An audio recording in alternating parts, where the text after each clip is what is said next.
I was having dinner alone at the same diner my late wife and I had visited every Friday for over 30 years when I spotted a pregnant waitress who looked painfully familiar. The moment she lifted her head, my heart froze. It was my daughter-in-law, the woman everyone believed had abandoned my son months ago. The second she recognized me, she rushed into the kitchen. I followed her, desperate for answers. But what she told me behind those swinging doors shattered everything I thought I knew. I am genuinely grateful you chose to spend this time here. Tell me something. Where in the world are you watching from right now? Drop your city or country in the comments. Every single response means something to me. One thing before we go further, certain elements of this story have been crafted for narrative and learning purposes. Names and locations are coincidental, but the lesson waiting at the end of this story is something I believe you needed to hear. Every Friday night for 31 years, Margaret and I sat at the corner booth of Lou's Diner on the intersection of Broad and High Street in Columbus, Ohio. She always ordered the pot roast. I always ordered the meatloaf. We argued about the same things, whether the coffee was too weak, whether the booth cushion needed replacing, whether the waitress with the red sneakers was flirting with the cook. Small arguments. The kind that hold a marriage together like mortar between bricks. Margaret had been gone for 3 years now. But I still came every Friday. I still sat in the corner booth.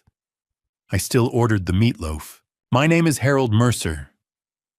Most people call me Hal, and I am 67 years old. I built Mercer Freight from nothing over 35 years. Started with one pickup truck and a handshake deal to haul furniture across Columbus. Now the company runs 42 freight trucks across 6 Ohio counties, holds 3 federal logistics contracts, and sits on a portfolio worth $68 million, including warehouses, real estate, and long-term shipping agreements. I am not the kind of man who talks about money easily, but I say it now so you understand what was at stake and what I nearly lost before I understood it was being taken. That Friday evening in late November 2024, I was not feeling like a man worth $68 million. My right hand trembled slightly as I reached for the laminated menu, the same menu Lou's had used since 1987, with the same grease stain on the corner of page 2. I had been hiding that tremor for 3 months. My family doctor, Dr. Patterson, told me it was high blood pressure combined with age-related fatigue. He adjusted my medication twice. The dizziness kept coming anyway, sudden disorienting waves that hit me hardest in the mornings, usually an hour or so after my first cup of coffee. "You doing okay tonight, Hal?" said Darlene, the Friday night waitress, appearing at my elbow with a pot of decaf.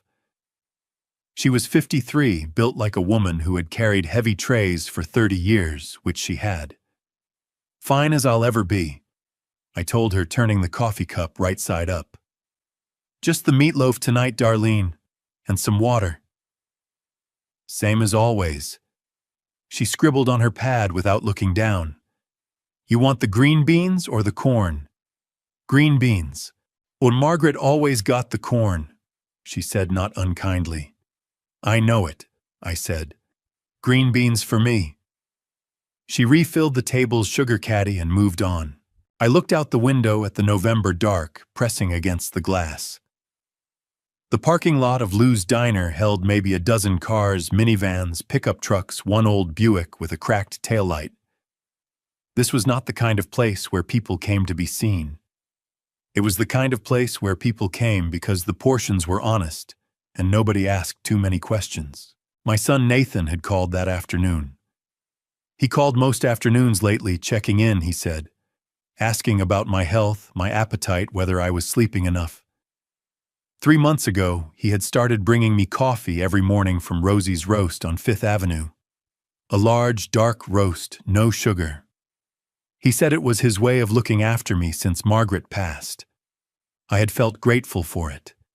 Genuinely grateful in the way a man feels when he realizes his adult child has finally started paying attention. I turned the coffee cup in my hand and thought about Nathan. 38 years old. Tall like me, but thinner with Margaret's dark eyes and her way of tilting his head when he was listening or pretending to listen. He had been working inside Mercer Freight for 9 years, managing our regional contracts and vendor relationships. Smart enough. Ambitious enough, sometimes too much. 2 years ago, he had pushed me hard to expand 12 new trucks, a federal contract bid that would have stretched our capital to the breaking point. I had said no. He had gone quiet after that. The kind of quiet that a father mistakes for maturity. The bell above Lou's front door jangled. A table of 4 near the window burst into laughter over something on someone's phone. Darlene shouted a carry-out order number toward the back. I reached for my water glass, and that was when I heard it.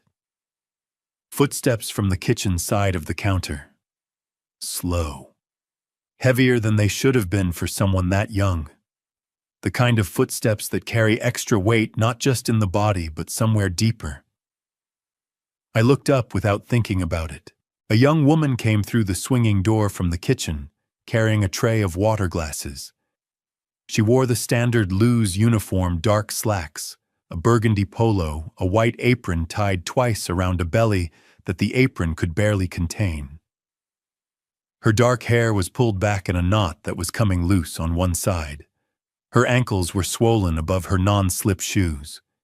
She moved with the careful, deliberate effort of someone who had been on her feet for 8 hours and was determined not to show how much it hurt. She was 7 months pregnant. At least.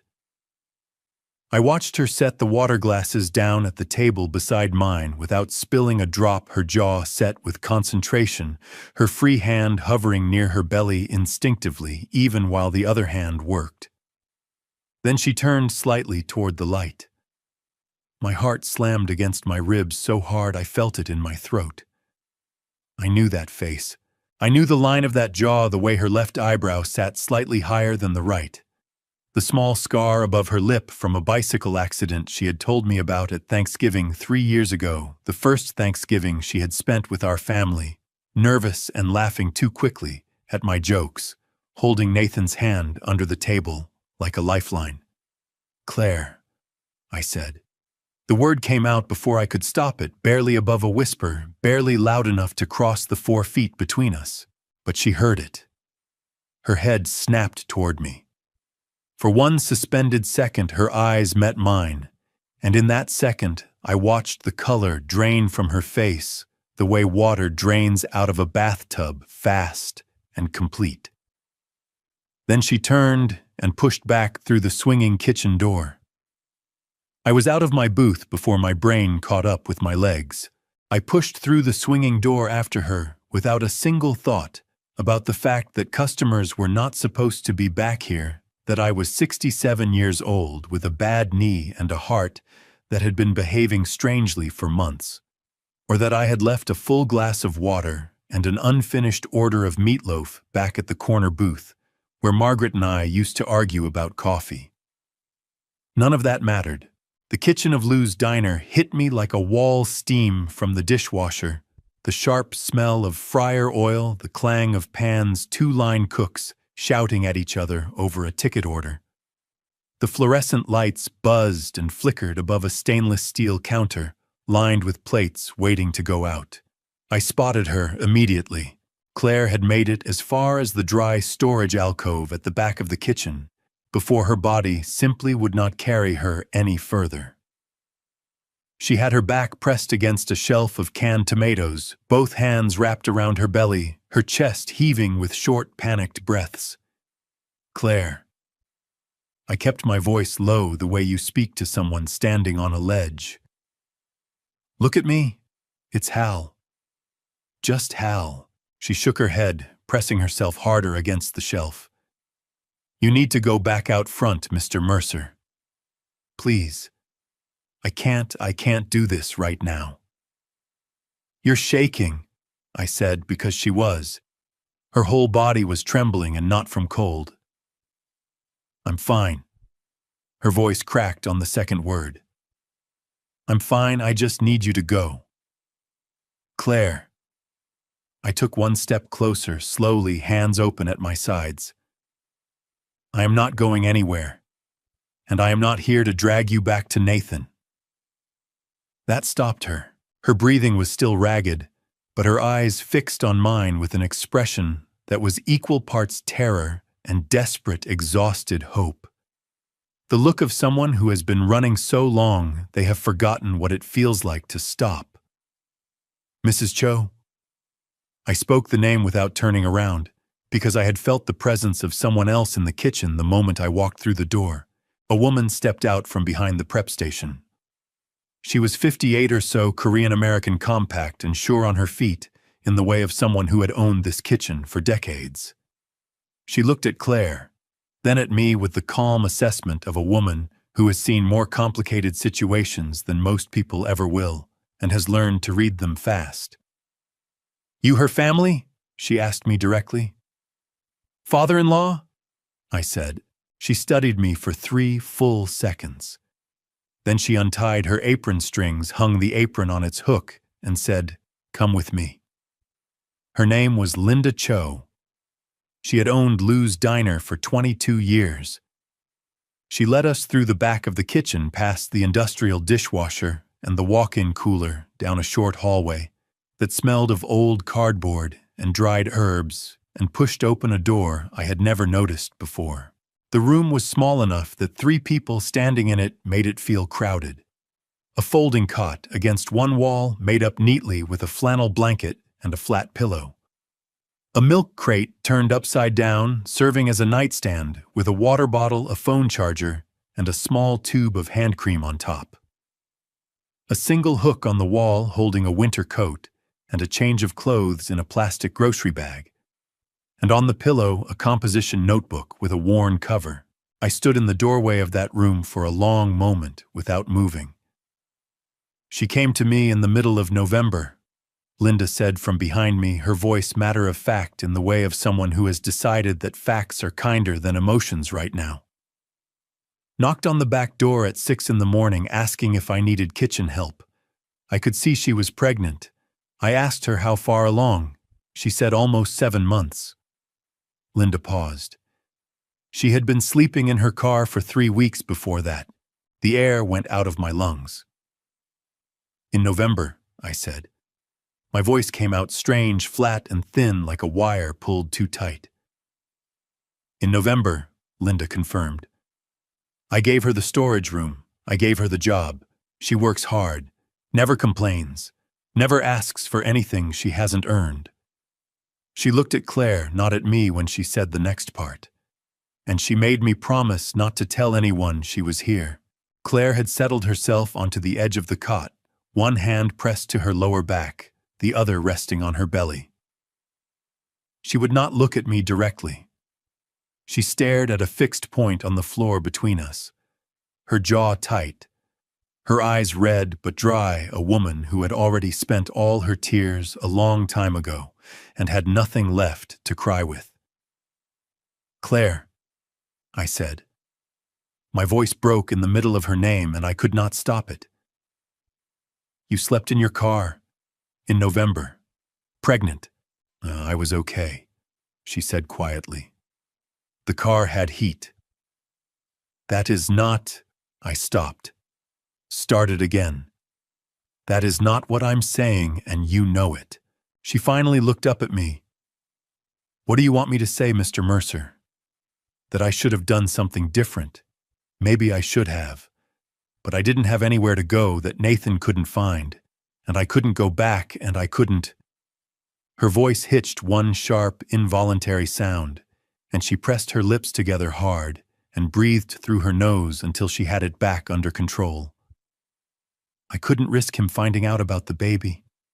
Not until I had enough." "Enough what?" I asked. She reached over and picked up the composition notebook from the pillow. She held it against her chest with both hands like it was the most valuable thing in the room, which I was beginning to understand it was. "Enough to protect us both," she said. I looked at the notebook. Then I looked at her face, the shadows under her eyes, The deliberate steadiness she was holding herself to, the way she sat with her spine straight, despite the exhaustion that was written into every line of her body. Then I looked down. Tucked under the edge of the cot, barely visible in the dim light, was a pair of women's heels, cream-colored satin, the kind worn to a wedding. They were wrapped carefully in a clear plastic bag sealed at the top, set against the baseboard, as if someone had placed them there with intention. My throat tightened until I could barely swallow. Those were the shoes from her wedding to my son. She had been sleeping in a storage room behind a diner kitchen, 7 months pregnant, working 10-hour shifts on swollen feet, and she had carried those shoes with her through all of it. "Claire," I managed. "What did Nathan tell you when he made you leave?" Her chin lifted slightly. Her eyes met mine with a steadiness that cost her something. "He didn't tell me anything, Mr. Mercer," she said. "He just changed the locks while I was at a doctor's appointment. My key didn't work when I came home. There was a box of my things on the porch. A beat. And a note that said the marriage was over and I should not contact him or his family again." The fluorescent light above us flickered once. Somewhere in the kitchen behind us, a timer went off, and nobody silenced it. "He told me you left," I said. "He told all of us you left voluntarily, that there was another man." Claire did not react with outrage or shock. She only nodded slowly, as though she had already run this conversation in her mind 100 times. "I know what he told you," she said, "and I know you believed him." She paused. "I don't blame you for that, Mr. Mercer. He's very good at it." She opened the composition notebook to the first page and held it out toward me. But I need you to know," she said, "that I have been writing down everything, every date, every amount, every name." Her finger pressed against the first line of careful small handwriting. "Because I knew that someday someone was going to need to read it." Linda Cho pulled the storage room door shut behind her as she left, and the sounds of the kitchen faded to a low, muffled hum through the thin wall. The fluorescent tube above us buzzed steadily. Claire sat on the edge of the cot with the composition notebook held against her chest, and I dragged the single plastic chair from the corner and sat down facing her close enough that our knees were almost touching. "Start from the beginning," I said. "Not for me, for yourself. Say it out loud to someone who is actually listening." Claire pressed her lips together. Her chin trembled once violently, and then she locked it down with the kind of jaw-clenching effort that told me she had been doing exactly that, locking things down for a very long time. "It didn't happen all at once," she began. Her voice was low and careful, like she was carrying something fragile. "That's the part that's hardest to explain to people. You don't wake up one morning and realize your husband has turned into someone you don't recognize. It happens in pieces, little pieces, so small that every time you notice one, you tell yourself you're being crazy." "What was the first piece?" I asked. "One, the health insurance," she said. "August. I went to my OB appointment, and the receptionist told me my coverage had been terminated. I thought it was a billing error." She opened the notebook to a dog-eared page and turned it toward me. Her handwriting was small and precise, dates running down the left margin like a ledger. "I called the insurance company from the parking lot. They told me I had been removed from the policy in May, 3 months earlier." Nathan never said a word. My stomach dropped. "He removed you from the insurance while you were pregnant." "While I was 11 weeks pregnant," she said. "Yes." She turned another page. "September, he removed my name from the lease on the house. I found out when the landlord called to confirm a change of occupancy. October, he canceled the joint checking account and opened a new one in his name only. November 1st, he changed the emergency contact listed for me at his office from my name to hers. And hers, I repeated. The word felt like touching a hot stove. Diana. Claire nodded. Diana Cole. She started coming around about 8 months ago. Nathan introduced her as a vendor contact, a sales rep for one of your freight partners. She paused. But she wasn't there for the freight business, Mr. Mercer. She was there for the business of getting rid of me. How long before you understood that? About 3 weeks after she started coming to the house for dinner. Claire's voice hardened slightly at the edges. She sat at my kitchen table and ate the food I cooked and talked to Nathan like I was the guest, and she was the one who belonged there. And Nathan let her. He laughed at her jokes. He refilled her glass. He forgot my name twice in the same evening and corrected himself like it was nothing. My hands gripped the sides of the plastic chair hard enough that I felt the cheap plastic flecks under my fingers. Claire, I'm not finished, she said. Not harshly, but firmly. The night Nathan changed the locks, I had been at my prenatal appointment. 26 weeks. The baby was healthy. I remember the doctor showing me the heartbeat on the screen, and I was so relieved that I bought myself a cup of tea from the machine in the lobby just to celebrate a little. Her voice dropped. I came home and my key didn't work. I stood on the porch for 10 minutes trying the key over and over because my brain wouldn't accept what was happening. There was a cardboard box next to the door. Some clothes. My mother's recipe book. A photograph of my parents from their wedding. She stopped, breathed. No note. Nathan told you there was a note. There wasn't. Something hot and furious moved through my chest. He told me you left, I said, and my voice came out rough and shaking in a way I had not expected. He sat across from me at my own kitchen table and he cried, Claire. He actually cried. He told me you had been seeing someone else for months, and you took money from the joint account, and you were gone. Claire looked at me steadily. Her eyes were dry, but her hands wrapped around the notebook had gone white at the knuckles. How much did he say I took? $11,000. She laughed a short, sharp sound that had no humor in it. There was $412 in that account when he closed it, Mr. Mercer. I have the screenshot. She flipped to the back of the notebook and showed me a folded printout tucked into the inside cover. I took nothing. I had nothing to take. I put my elbows on my knees and pressed both hands over my face. My eyes burned.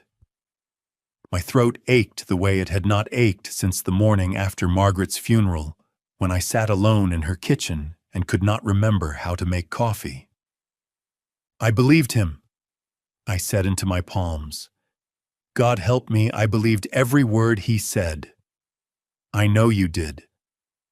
Her voice was not accusatory. It was something worse. It was understanding. He's your son. Of course you believed him. I dragged my hands down my face and looked at her. Why didn't you come to me? Why didn't you call me directly? Claire set the notebook down on her knee.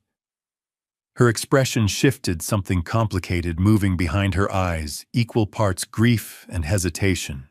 I did, she said quietly. I tried. 3 times in August I drove to your house, Mr. Mercer. 3 times. She exhaled slowly. Every time Nathan answered the door. He told me you were resting, that you weren't feeling well, that it wasn't a good time. She held my gaze, and then he said something that scared me badly enough that I stopped trying. I sat very still. What did he say? She reached into the front pocket of her apron and pulled out a folded piece of paper, worn soft at the creases, as if it had been unfolded and refolded many times. She held it out to me. He slipped this under the windshield of my car after the 3rd visit, she said. Read it. I unfolded the paper. The handwriting was Nathan's. I would have known it anywhere. If you come back here again, I will tell my father you threatened me. I will have you assessed. Nobody will believe a woman with a history of emotional instability. You will lose the baby. Walk away now, and at least you keep that." The paper shook in my hand. Not because my hand was trembling from the medication, because I was shaking with a rage so cold and clean it felt like standing in a February wind with no coat on. "Claire," I said. My voice had dropped to something I barely recognized. "There is one more thing I need you to tell me. You said earlier tonight that what you had to say was about my health." I looked up from the note. "Tell me what you meant." She held my gaze. Her chin was steady now. Her voice when it came was quiet and absolutely certain. "Your coffee, Mr. Mercer," she said.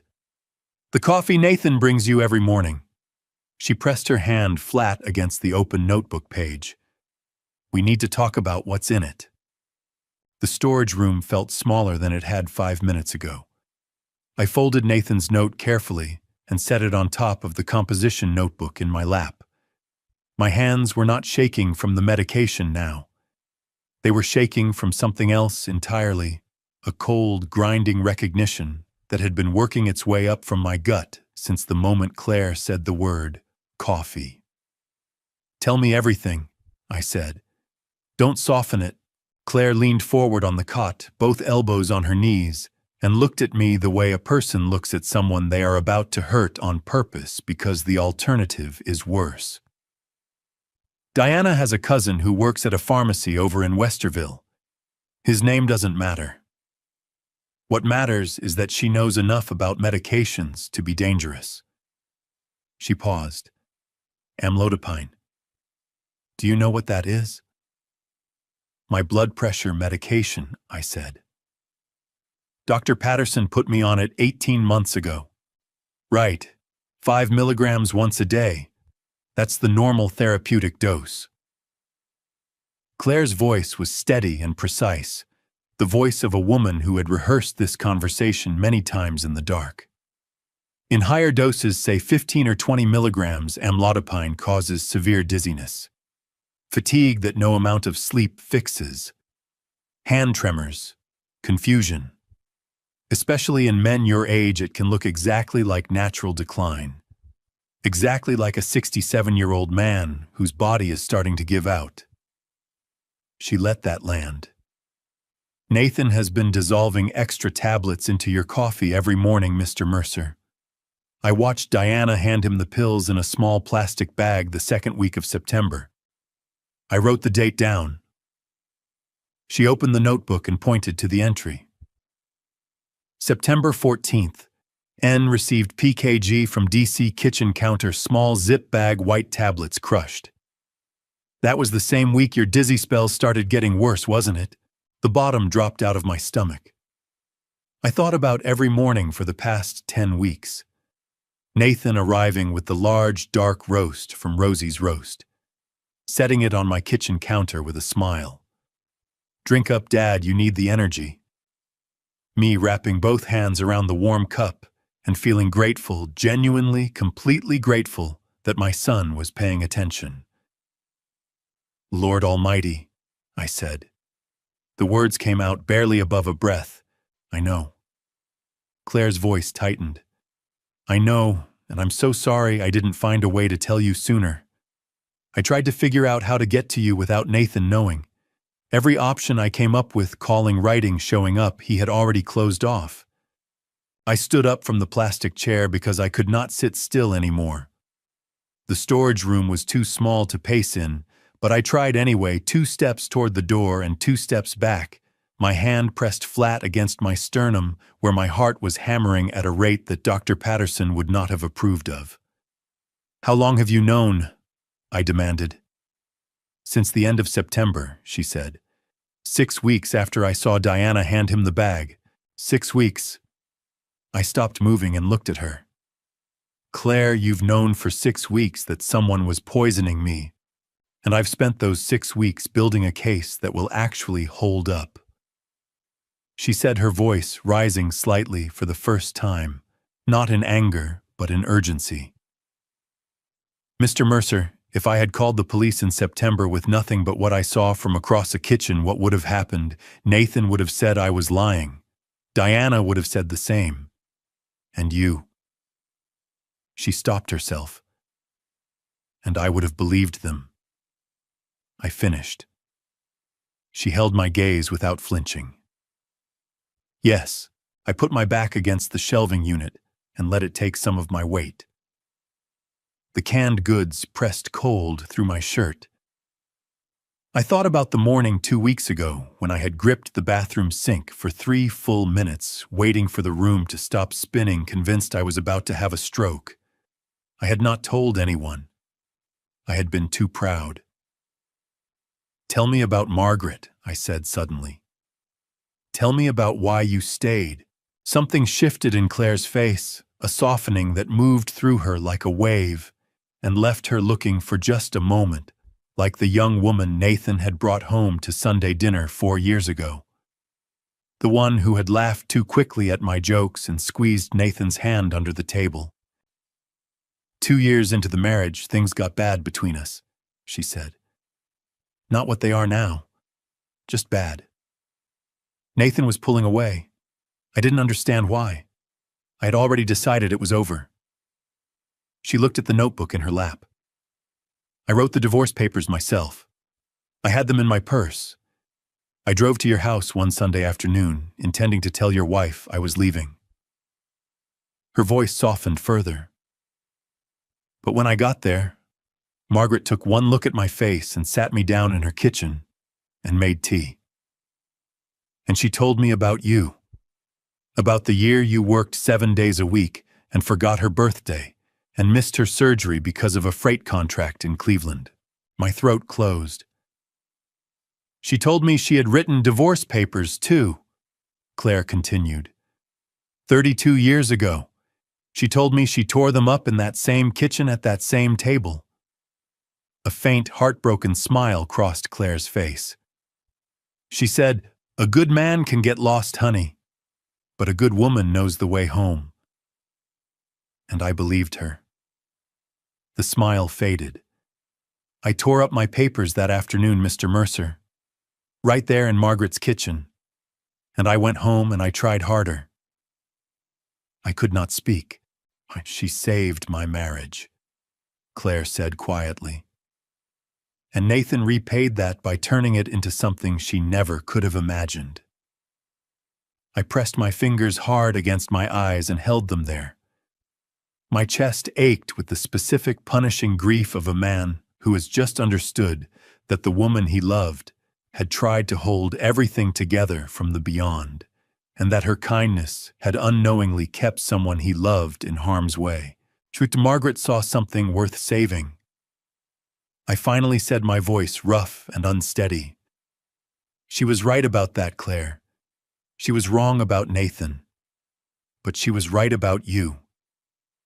Claire's eyes finally filled, not spilling over, just filling, shining under the fluorescent light. "What do we do now, Mr. Mercer?" she asked. I straightened up from the shelving unit. The cold from the cans was gone. Something else had replaced it, something that felt for the first time in months like clarity. "First," I said, "you stop calling me Mr. Mercer. It's Hal." I picked up the composition notebook from her hands and held it carefully. "Second, tomorrow morning, when Nathan shows up at my door with that coffee, I am going to smile and say thank you." I met her eyes. "And then I am going to find out exactly what he has been putting in it." I drove Claire to the Fairfield Inn on Airport Drive at 11:30 that night. I booked the room under Roy's name, Roy Casper, my driver of 14 years, paid cash at the front desk, and told the night clerk it was a family situation. The clerk did not ask follow-up questions. People rarely do when a 67-year-old man pays cash and looks like he has been crying in a parking lot, which I had been briefly on the way over. I waited until Claire's room light came on before I pulled out of the lot. The drive home took 22 minutes. I know because I counted traffic lights the whole way. Something Margaret used to tease me about, said I turned everything into a project when I was scared. She was right. 12 lights between the Fairfield Inn and the house on Elmwood Drive. I hit 9 of them red. The house was dark when I pulled into the driveway. I had left without turning on the porch light, which I never did. Margaret had always turned on the porch light. 3 years since she passed, and I still walked into a dark house every single night and felt the specific hollow surprise of it every single time. I did not go to bed. I walked through the kitchen, did not touch the coffee maker, did not touch the bag of grounds Nathan had left on the counter 2 days ago, and went straight down the hall to Nathan's old bedroom. I had not changed it much since he moved out. A desk, a bookshelf, a closet full of things he had decided he did not need when he upgraded to a penthouse apartment downtown. I had kept it all. Fathers do that. We keep the evidence of who our children used to be long after our children have moved on to becoming someone else. I sat down at the desk and opened the top drawer. Rubber bands, a broken calculator, 2 pens that did not work, a Columbus Clippers schedule from 2019. I opened the second drawer. Old owner's manuals, a phone charger that fit nothing manufactured after 2015. I opened the bottom drawer, the deep one, the one that always stuck slightly on the left side, and had to put both hands on the handle and pull hard before it gave.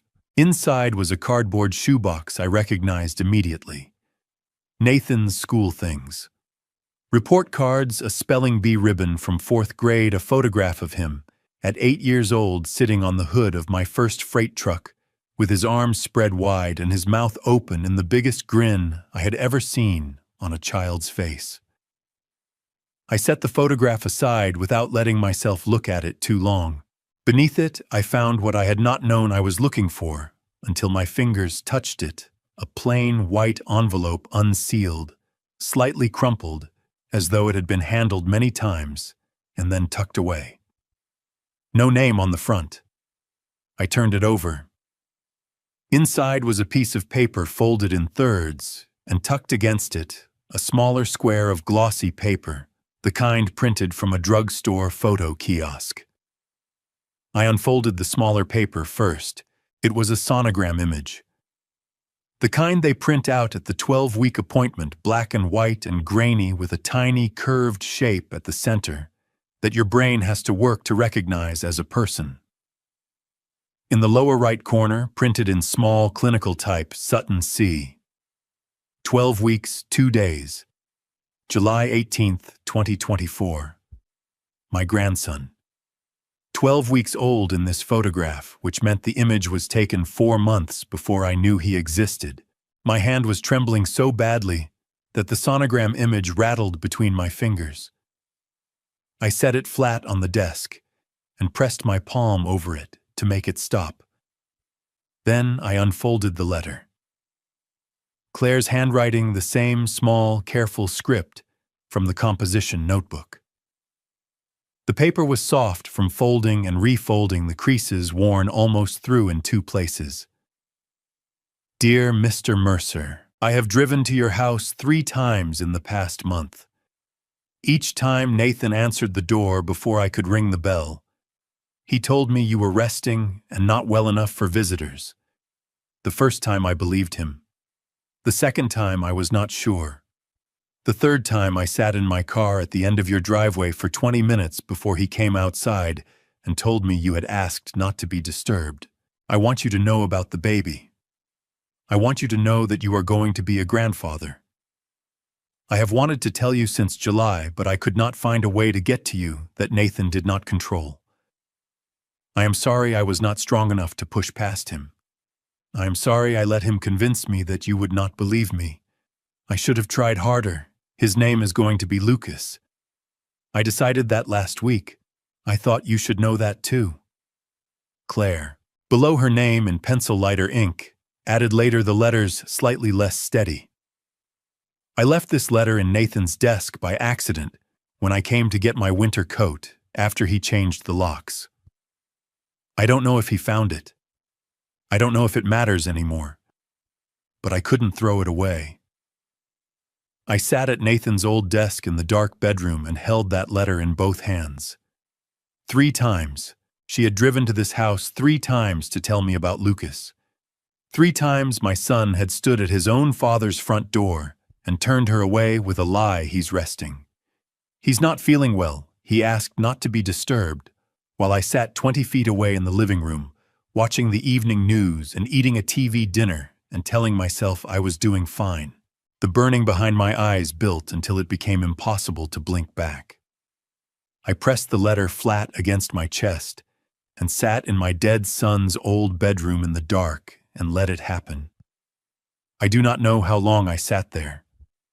What I know is that when I finally stood up, my knees ached and my back was stiff, and the bedroom window had gone from black to the deep gray that comes just before dawn. I tucked the sonogram image and the letter into the inside pocket of my jacket next to my chest. Then I walked to the kitchen window and looked out at the driveway. A pair of headlights swept across the garage door as a car turned slowly onto Elmwood Drive. Nathan's car. He was early this morning. The headlights died in the driveway, and I heard the familiar sound of Nathan's car door, the particular soft thunk of the German engineering he had spent $42,000 on 3 years ago, a purchase that had made him beam with pride in a way that nothing at Mercer Freight ever quite managed. I moved away from the kitchen window and sat down at the table. I folded my hands on the tabletop. I made sure they were steady before the back door opened. Dad. Nathan's voice came first, then the rest of him, tall, dark coat, a paper cup holder from Rosie's Roast, balanced in one hand with 2 large coffees, which was new. He usually only brought 1. "You're up early. I saw the kitchen light on when I pulled in." "Couldn't sleep," I said. "Old man problems." He set the coffees on the counter and shrugged off his coat with the easy, unhurried movements of a man who believes the morning belongs to him. He was wearing a gray Henley and dark jeans, hair still damp from the shower. He looked rested. He looked comfortable. He looked like a man without a single weight on his conscience, and the sight of it hit me somewhere deep and vicious that I kept carefully off my face. I brought 2 today," he said, setting 1 cup in front of me. "Thought we could sit together for once. You eat anything this morning?" "Not yet," I said. I wrapped both hands around the cup, felt the warmth of it. "This is enough for now." Nathan pulled out the chair across from me and sat down, stretching his long legs under the table the way he had done since he was 15 years old. He picked up his own cup and leaned back. "You look tired," he said, studying me with an expression of careful concern. "More than usual. Those dizzy spells come back yesterday." "Little bit, chum," I said. "Morning's the worst time." He nodded slowly, as though this confirmed something he had already suspected. "I've been thinking, Dad. Maybe it's time to talk about bringing someone in. You know, a home health aide. Just a few hours a day help you keep on top of the medication schedule, make sure you're eating right." He tilted his head slightly, the way Margaret used to tilt her head, and the resemblance twisted the knife. "I worry about you being out here alone." "I appreciate that, son," I said. I raised the coffee cup to my lips. I did not drink. I set it back down and ran my thumb along the plastic lid as though testing whether it was sealed properly, buying myself 3 seconds of natural-looking delay. "Actually, you know what, my stomach's a little unsettled this morning. I might wait on the coffee." Something moved across Nathan's face, too quick and too small for most people to catch. A flicker, there and gone. "Sure," he said easily. "No rush." We talked for 20 minutes about nothing that mattered. A contract renewal coming up in January.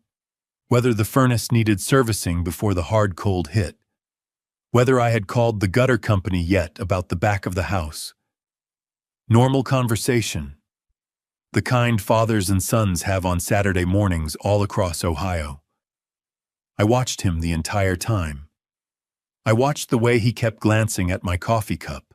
I watched the way his shoulders held a faint, constant tension that had nothing to do with the topics we were discussing. I watched his eyes track the cup every time I shifted in my chair, the same way a man watches a card he has placed face down on a table, checking without appearing to check that it has not been turned over. After the furnace and the gutters, there was a brief lull. Nathan drained the last of his own coffee and stood carrying the empty cup to the trash. "I should get going," he said. "Got some things to sort out this weekend."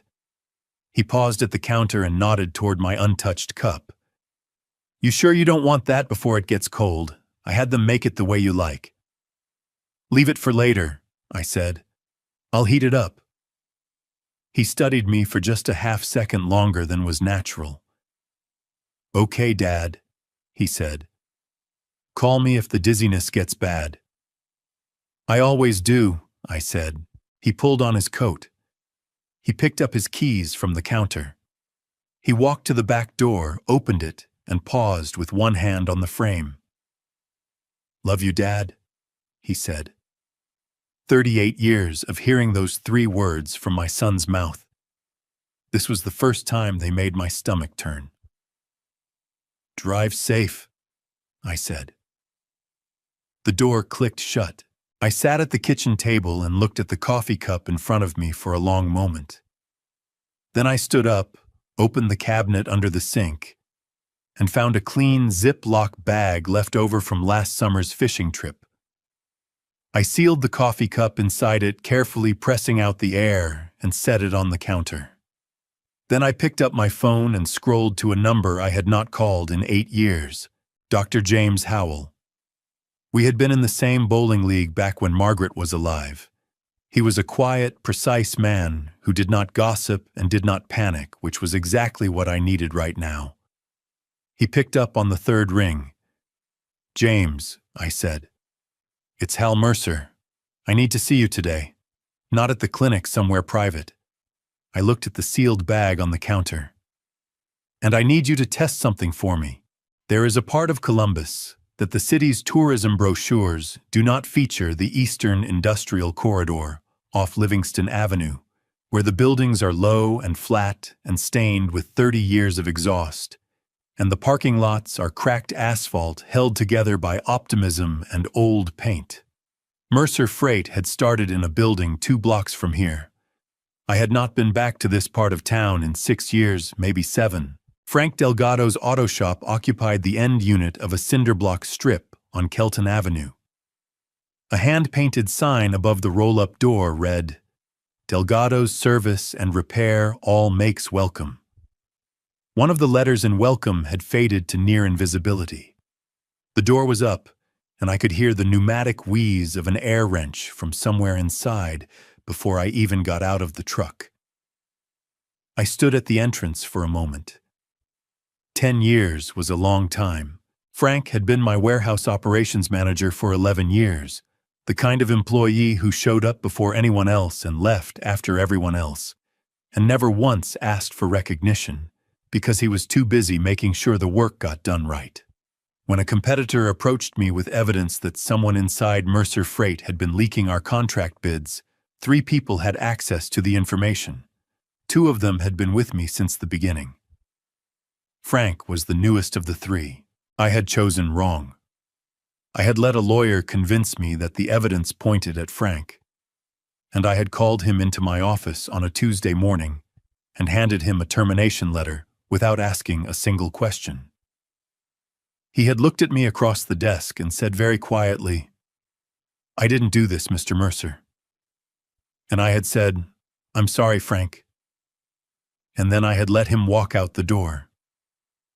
I had told myself for 10 years that I had not had a choice.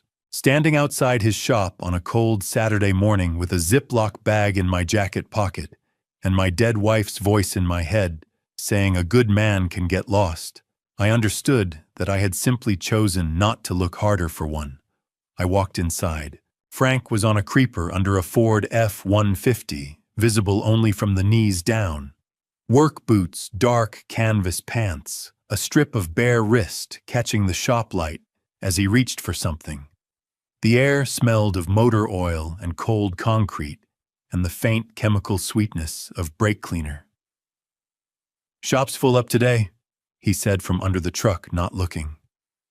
"Leave your number on the clipboard by the door." "Frank," I said. The creeper wheels scraped against the concrete as he rolled himself out from under the truck. Frank Delgado, at 63, looked like a man who had carried heavy things for a long time and had made peace with the weight of them. His hair had gone silver at the temples. His face was lined in the way of someone who spent a lot of time outdoors. He looked at me without expression, a socket wrench loose in one grease-darkened hand, and for a long moment, neither of us said anything that could be called comfortable. "Mr. Mercer," he said finally. "Not warm, not cold, just factual. See, I owe you an apology that's 10 years overdue," I said.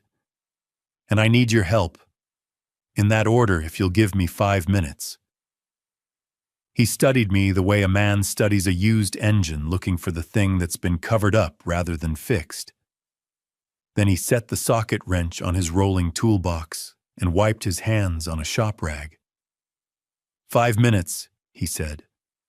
"Office is in the back." The office was a converted storage room with a metal desk, 2 mismatched chairs, and a coffee maker that looked older than either of us.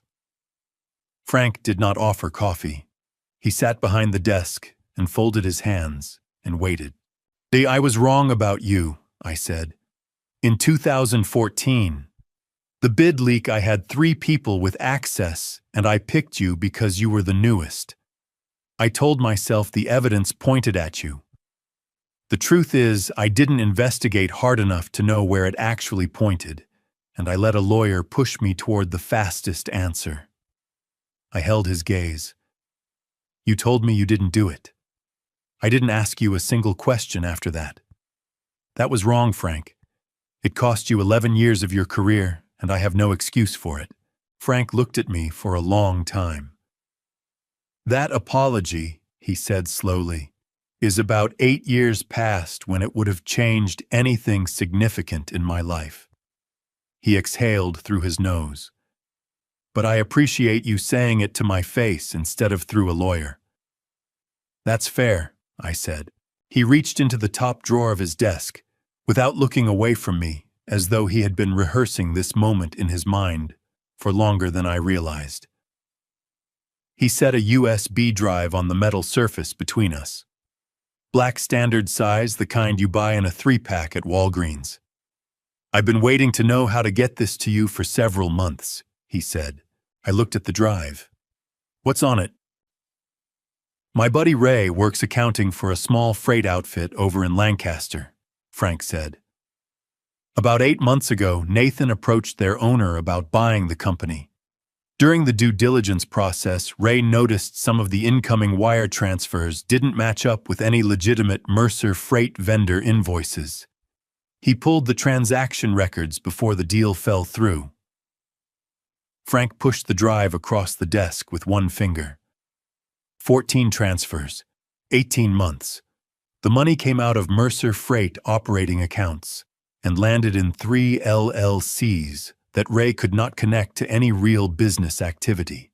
My jaw tightened. "How much?" Ray counted $1.2 million. The number sat between us like something physical. "Frank." My voice came out rougher than I intended. "Why didn't you take this to the police yourself?" He leaned back in his chair and crossed his arms.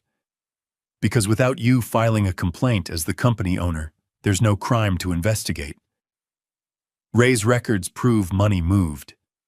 They don't prove theft without the owner saying it was unauthorized." He held my gaze steadily. "And because I wanted you to have it first. After what happened between us, I figured you deserved to know before the whole thing went public." I picked up the USB drive and closed my fist around it. "Frank," I said, "I owe you more than an apology." He shook his head once firmly. "Don't. Not today." He stood and picked up his shop rag again.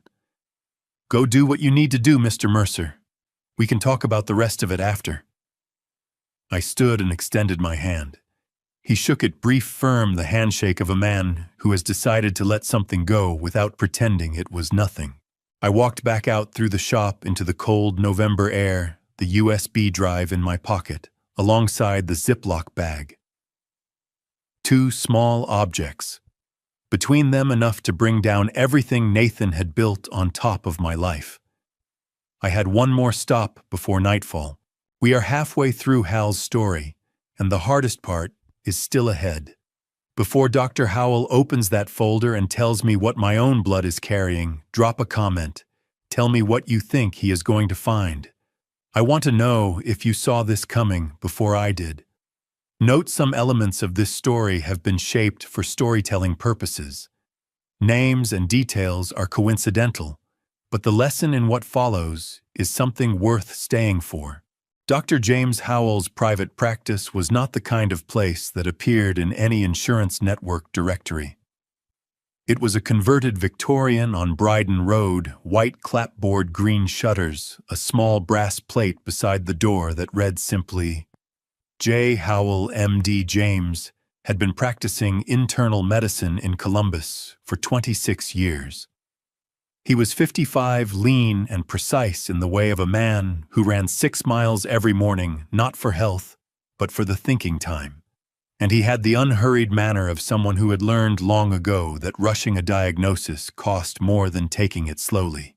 He met me at the side entrance rather than the front, his suggestion made without my asking, which told me he had already understood from my phone call that this was not a situation for waiting rooms and clipboards. "You look like you haven't slept," he said, holding the door. "I haven't," I said. "Not really." His examination room smelled of rubbing alcohol and old wood and the faint cedar of whatever soap he used.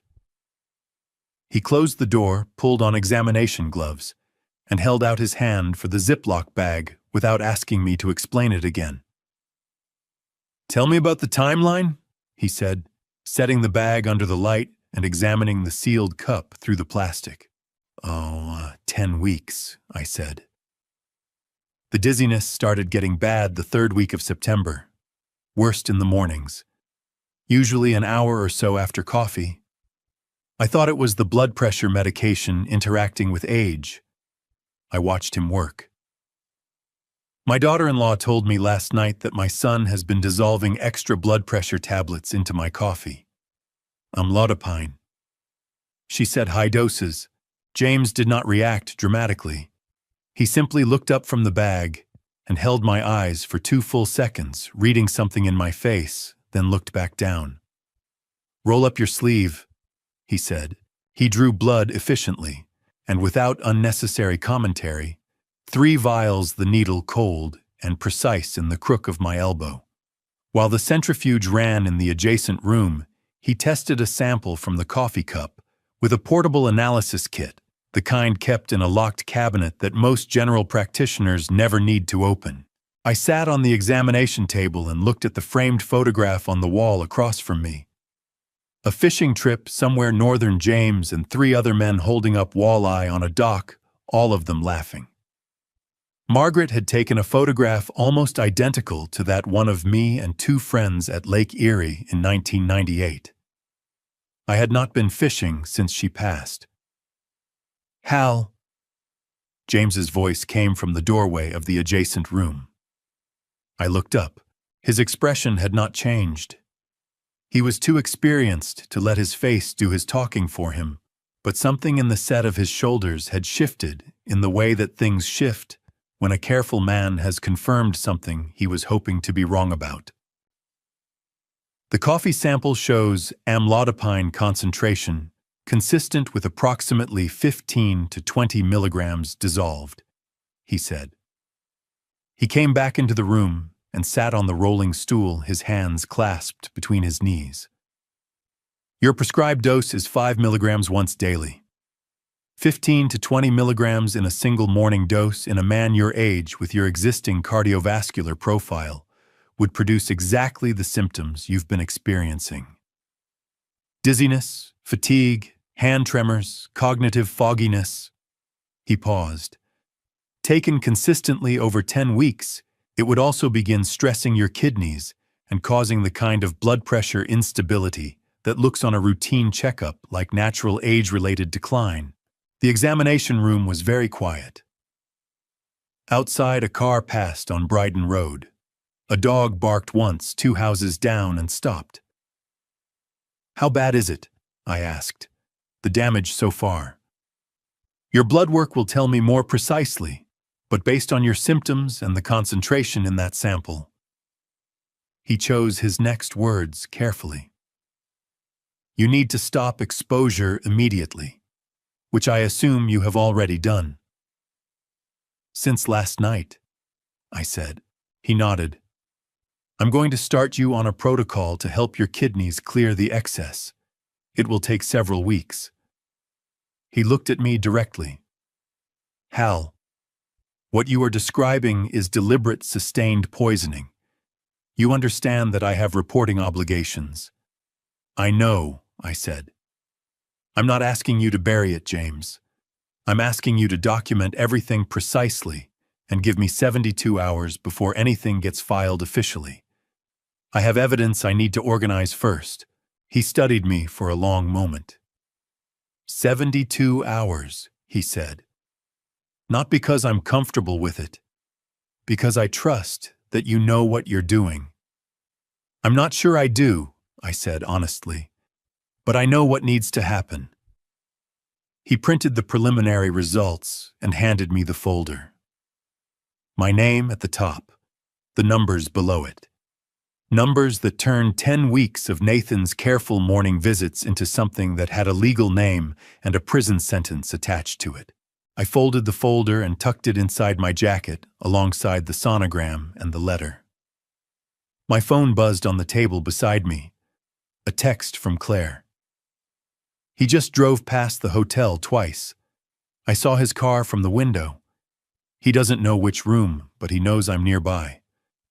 My chest clenched hard enough that I had to breathe through it deliberately. I typed back, "Stay in the room. Lock the deadbolt and the chain. I'm on my way." James walked me to the side door. He put one hand briefly on my shoulder, the gesture of a man who understood that there was nothing useful left to say. "Be careful, Hal," he said. "I'm working on it," I said.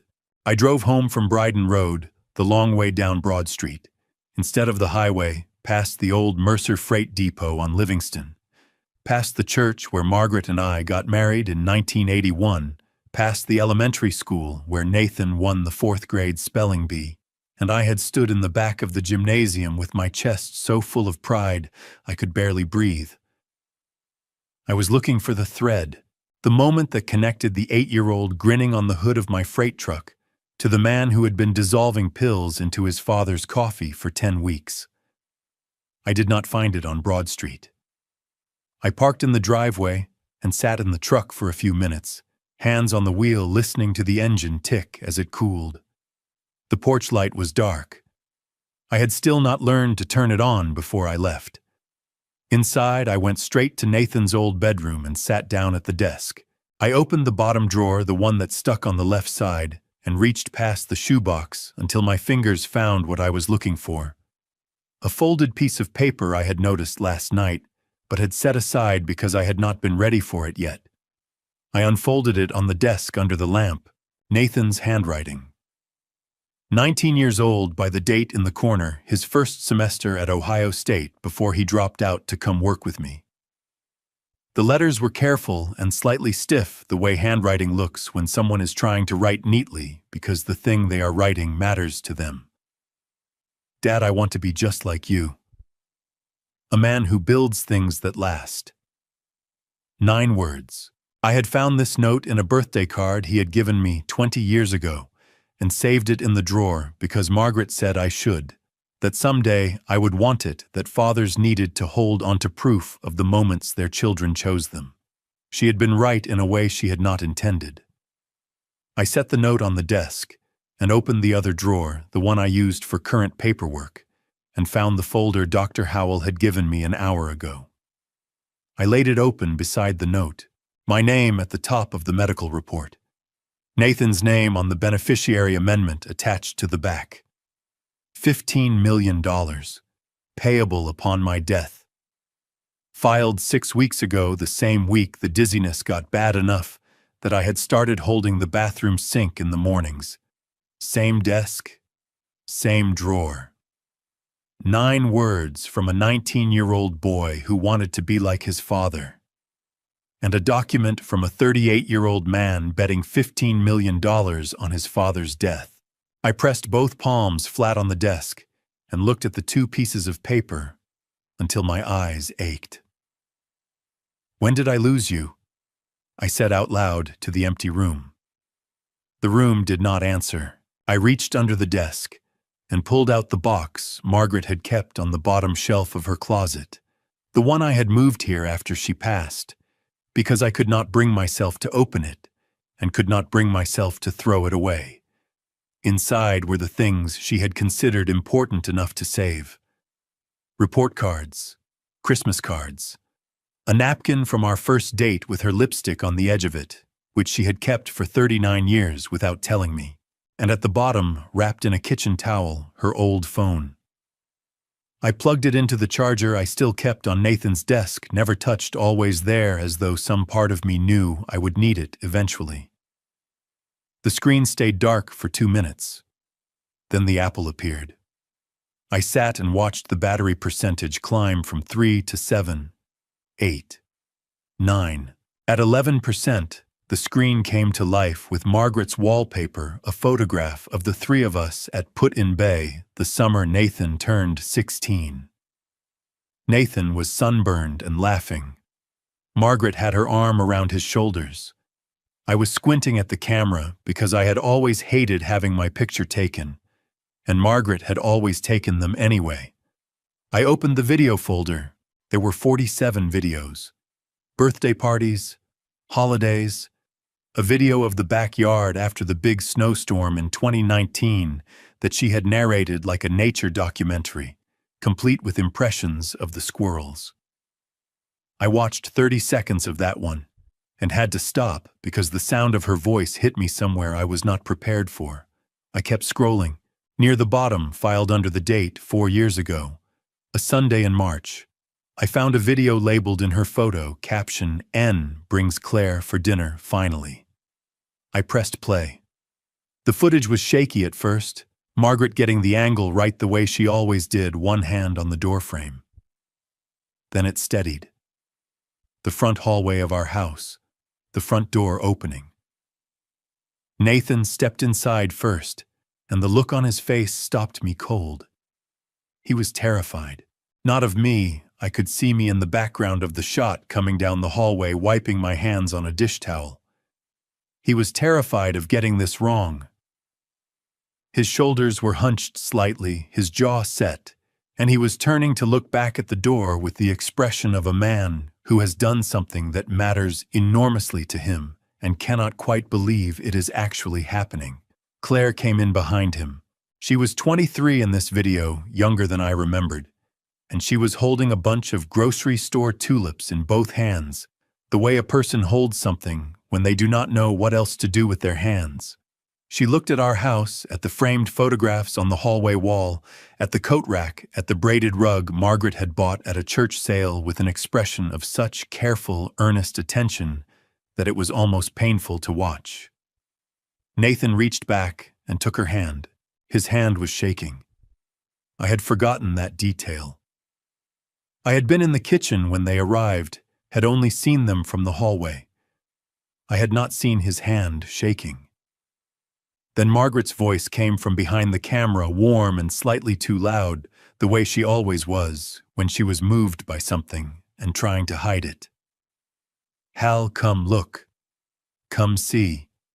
He's nervous as a long-tailed cat." And in the video, Nathan heard her and turned his head, and the look on his face when he saw her filming was equal parts exasperation and helpless, uncomplicated love. "Mom," he said. "Put the phone down." "I will not," she said. "This is the most important thing that has happened in this house since you came home from the hospital." Claire laughed, surprise genuine. and Nathan's face broke into a grin that I had not seen on him in years. I stopped the video. I sat at the desk for a long time with my hands in my lap, and Margaret's phone face down in front of me, and Nathan's 9-word note and Dr. Howell's folder side by side under the lamp. I was not looking for the thread anymore. I had found it. The thread had been cut from the inside, and the only question left that mattered was what I was going to build from what remained. I picked up my phone and called Eddie Cross. Eddie Cross did not sound surprised to hear from me at 9 o'clock on a Saturday night, which told me either that he kept unusual hours or that people only called him when things had already gone sideways. Probably both. We had worked together once before 8 years ago during a contract dispute with a vendor who turned out to be running 3 companies simultaneously under different names. Eddie had found the 3rd company in 4 days. I had paid him well and kept his number. I need surveillance on 2 people starting tomorrow morning, I told him. My son Nathan Mercer and a woman named Diana Cole. I want to know where they go, who they meet, and whether either of them goes near the Fairfield Inn on Airport Drive. Timeline, he said. 72 hours to start. Rates the same as last time. Fine, I said. I'll have your retainer transferred in the morning. I hung up and went to bed, which was not the same thing as sleeping. Sunday morning arrived gray and cold, the kind of Ohio November sky that looks like it has given up on the concept of sunlight. I was showered and dressed by 7 at Paula Hines' office by 8:30. Paula had been a forensic accountant in Columbus for 19 years. I had hired her firm for an internal audit 5 years back.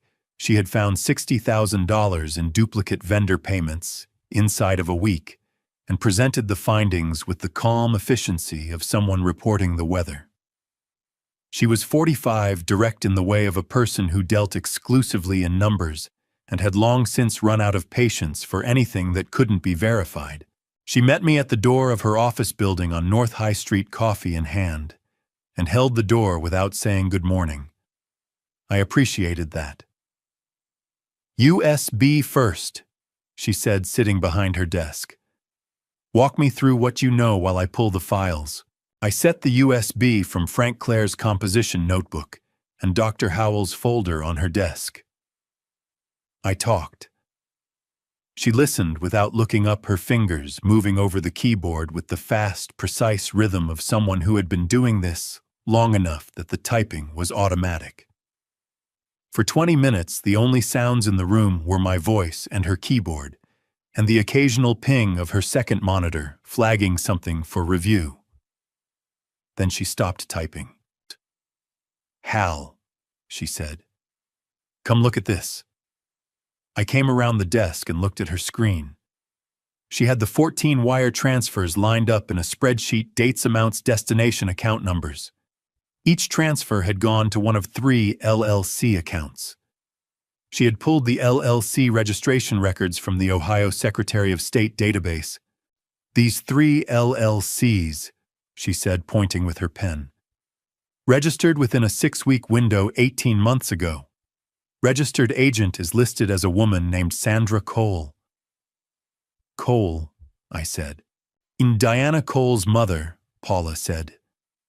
Sandra Cole of Gahanna, Ohio, 71 years old. I doubt very much she knows her name is on these documents. She scrolled down. The primary signatory on all 3 operating agreements, the person who actually controls the accounts, is listed as D. Cole. Diana. She turned in her chair and looked up at me. Nathan signed the transfer authorizations on the Mercer Freight side, but the architecture of these LLCs, the structure, the timing, the use of a family member's name as the registered agent, this was not Nathan's idea. I pulled the second chair around and sat down heavily. He's not smart enough for this. He's smart enough, Paula said carefully. But this is a different kind of smart. This is someone who has done this before or studied how it's done carefully enough to approximate experience. She turned back to the screen.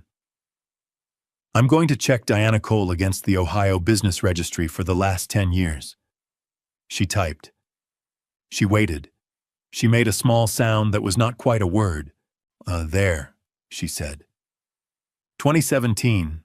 Diana Cole listed as financial consultant for a small manufacturing company in Akron. That company dissolved in 2018 with unresolved creditor claims of $340,000. She pulled up another record. 2019. Different company, Hamilton County. Same pattern, Diana as consultant company dissolved creditors, unpaid $280,000 unaccounted for. She looked at me steadily. She has done this before, Hal. Nathan is not her first. The room felt smaller than it had when I walked in. She found him, I said. She found him specifically. Someone with access to a freight company's operating accounts, a father whose trust fund disbursements would eventually transfer to him, and enough personal resentment to look the other way. Paula nodded slowly. Yes. I think she went looking for exactly that combination. I thought about the night Nathan came home quiet after I turned down his expansion proposal. The dinner he had with Diana 2 weeks later that he mentioned as a work meeting. The slow, steady withdrawal that I had read as disappointment and left alone because I told myself he needed space to process it. I had handed Diana Cole a door, and she had walked straight through it. How long to complete the full report? I asked. 24 hours, Paula said. Maybe less. She looked at the folder from Dr. Howell, which she had not touched. Hal, is that what I think it is? Medical documentation, I said. Yes. She looked at me for a moment with an expression that was not pity but was close enough to its edges that I had to look away. Go check on your daughter-in-law, she said quietly. I'll call you when I have everything. The Fairfield Inn looked exactly like every other mid-range hotel on Airport Drive, beige exterior, automatic doors, a lobby that smelled of carpet cleaner, and the continental breakfast that had ended 3 hours ago. I had stayed in 100 hotels like this over 35 years of freight business. I had never been so relieved to walk into one. Claire answered on the second knock. She had the chain on. I could see one eye, and a strip of her face through the 2-inch gap before she recognized me and slid the chain free. Nathan drove past again this morning, she said, stepping back to let me in. Twice. Same silver car, same direction, slowing down at the entrance both times. He doesn't know which room, I said. He's guessing at the building. For now, she said. She looked better than she had at Lou's diner. She had slept, eaten something changed out of the uniform, but the shadows under her eyes had not gone anywhere, and she moved with one hand near her belly the way she had been doing since I first saw her, that constant unconscious checking. I set my jacket over the desk chair and sat on the edge of the bed facing her. I told her about Frank and the USB, about Paula and the LLC records, about Dr. Howell and the folder in my jacket pocket. I told her all of it straight the way I would have reported figures at a board meeting, because she had earned that, and because she was the only person in this situation who had been paying attention longer than I had. When I finished, she was quiet for a moment. Not the silence of someone who has nothing to say. The silence of someone organizing what they already knew into the new shape I had just given it.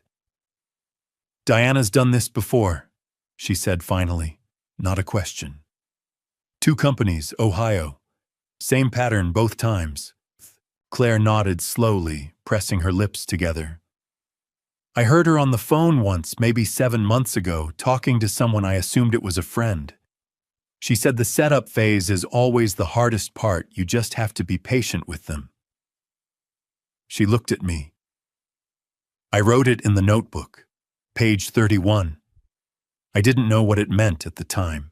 I thought about Diana sitting at my son's kitchen table, patient, unhurried, as though she had always belonged there, and Claire had never existed at all.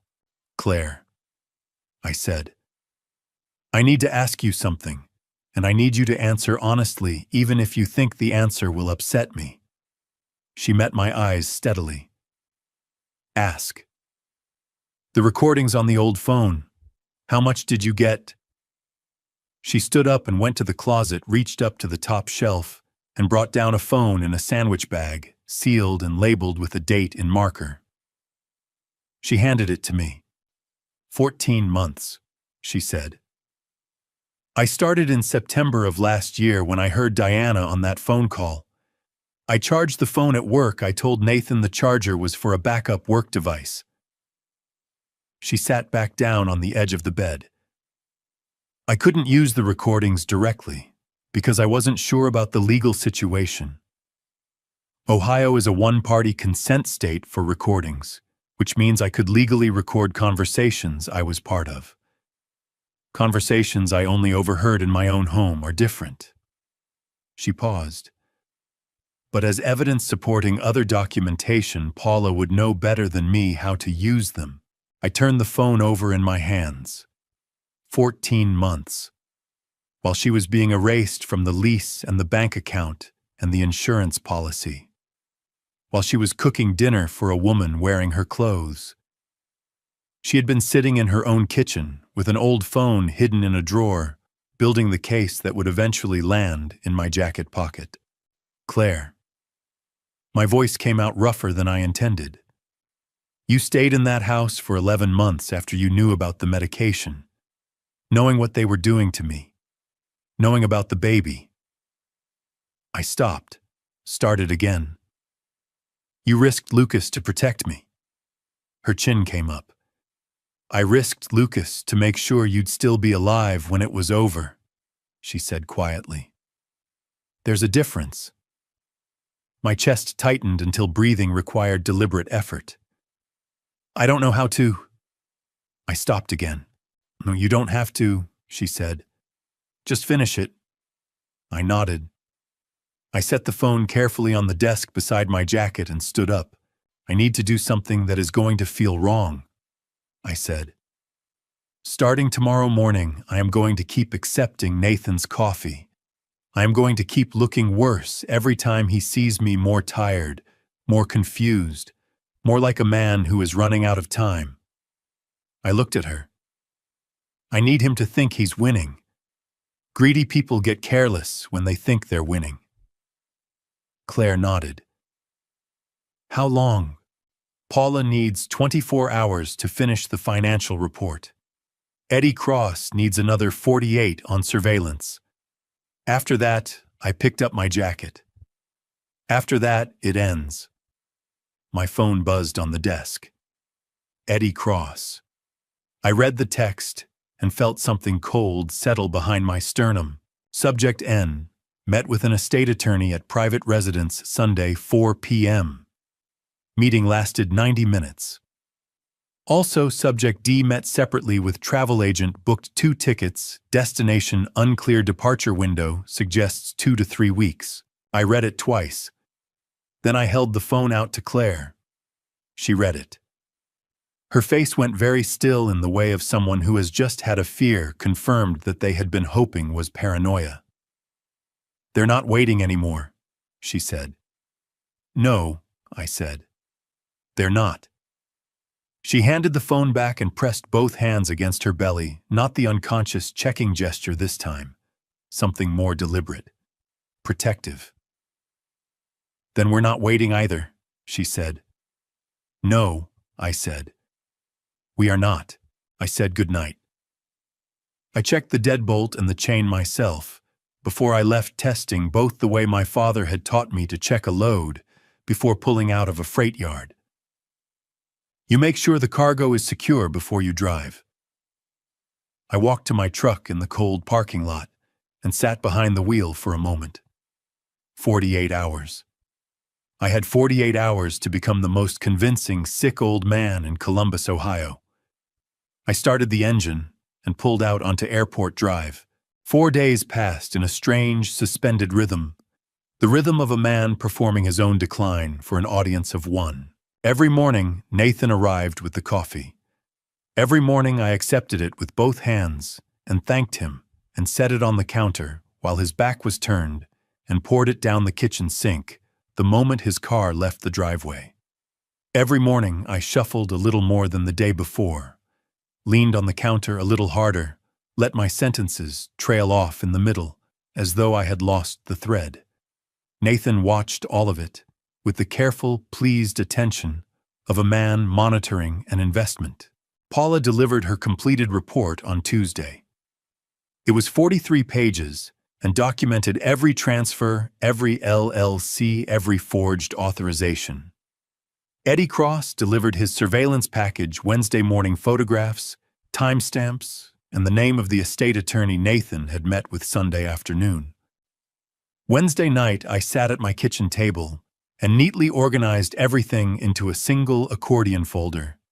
Paula's report, Dr. Howell's medical documentation, the USB from Frank the sonogram, and Claire's letter, and Eddie's surveillance photographs. I sealed the folder with a rubber band and put it in the locked cabinet in my office where I kept the company's original incorporation papers. Then I called Detective Karen Walsh at Columbus PD. We had met 3 years earlier when someone had broken into one of my warehouses. She was thorough and she did not grandstand. "I need to bring you a package tomorrow morning," I told her. "Financial fraud, attempted murder, corporate theft. I have full documentation." A beat of silence. "What time?" she said. 8 o'clock, I said. "I'll be here," she said. I hung up and went to check on the spare bedroom, the one I had spent the previous Saturday afternoon quietly converting while Nathan thought I was resting. A second-hand crib from Goodwill assembled with instructions I had to read twice. A second-hand dresser. A lamp with a soft bulb. Nothing fancy, nothing that needed to be fancy. I stood in the doorway of that small room for a long moment, with my hand on the frame, and thought about Margaret saying, "This is the most important thing that has happened in this house." My phone rang at 11:47 p.m. Claire. I answered before the second ring. "Hal." Her voice was tight and compressed in the specific way of someone speaking through pain they are trying to manage. My water broke. Every thought in my head cleared instantly. The accordion folder, Detective Walsh, Nathan, Diana, all of it replaced by a single, clean, uncomplicated urgency. "How far apart are the contractions?" I said, already moving toward the front door. "They started about 20 minutes ago," she said, and I heard her breath hitch and hold, and then release, slowly. "They're already 5 minutes apart. This is happening fast, Hal. I'm calling Roy right now," I said. "Stay on the phone with me. Don't open the door for anyone until Roy knocks 3 times. I hit Roy's number on my second phone while keeping Claire on the first. Roy picked up on the second ring, groggy but immediate. I gave him the room number and told him to pull to the side entrance, not the front. He did not ask why. 14 years, and he never asked why when my voice sounded like that. I was in my truck and backing out of the driveway when Claire made a sound on the phone that tightened every muscle in my body simultaneously, a sharp, involuntary exhale that she tried to suppress and could not. "Claire," I said, "talk to me. Keep talking." "I'm okay," she said, breathing through her nose in the deliberate pattern Dr. Park had apparently taught her. "I'm okay. They're getting closer. Roy is 4 minutes away," I said. "I am 12 minutes away. You are not doing this alone." "I know," she said. And then very quietly, almost to herself, "I haven't been alone since you walked through that kitchen door." I pushed the truck to 60 on Airport Drive and did not think about the speed limit. My second phone buzzed on the passenger seat. I glanced at it at a red light. Eddie Cross. A text sent 2 minutes ago. "Heads up N. Just left his apartment. Heading your direction on 270. Don't know if he made the hotel location or if it's coincidence. Watching. The light turned green. I pressed the accelerator down and did not lift it. 12 minutes had just become 8. Roy was already pulling up to the side entrance of the Fairfield Inn when I turned into the parking lot, which meant he had been driving before I called him, which meant he had been awake and ready, which was exactly the kind of man Roy Casper had been for 14 years, and which I had never properly told him I was grateful for. I left my truck running at the curb and went up the stairs 2 at a time, my knee screaming at me the whole way. The knee I had damaged falling off a loading dock in 1999 and had been managing with stubbornness ever since. Room 214. I knocked 3 times. Claire opened the door. She was dressed bag in hand, one arm braced against the doorframe, and the expression on her face was the most concentrated version of human determination I had ever seen outside of a freight yard dispute. She was pale and damp at her hairline, and her knuckles on the doorframe had gone white. But her jaw was set, and her eyes were clear. "Another one just ended," she said. 4 minutes since the last? "Let's go," I said. I took the bag. She took my arm, not leaning on it heavily, just maintaining contact, the way you keep a hand on a rope in the dark. We went down the hallway and the back stairs, avoiding the lobby, and I helped her into the back seat of Roy's car, with more care than I had handled anything in years. Roy pulled out before I had fully closed the door. "Ohio Health Riverside," I said. "Service entrance on McMillan." "I know it," Roy said, and accelerated onto Airport Drive without another word.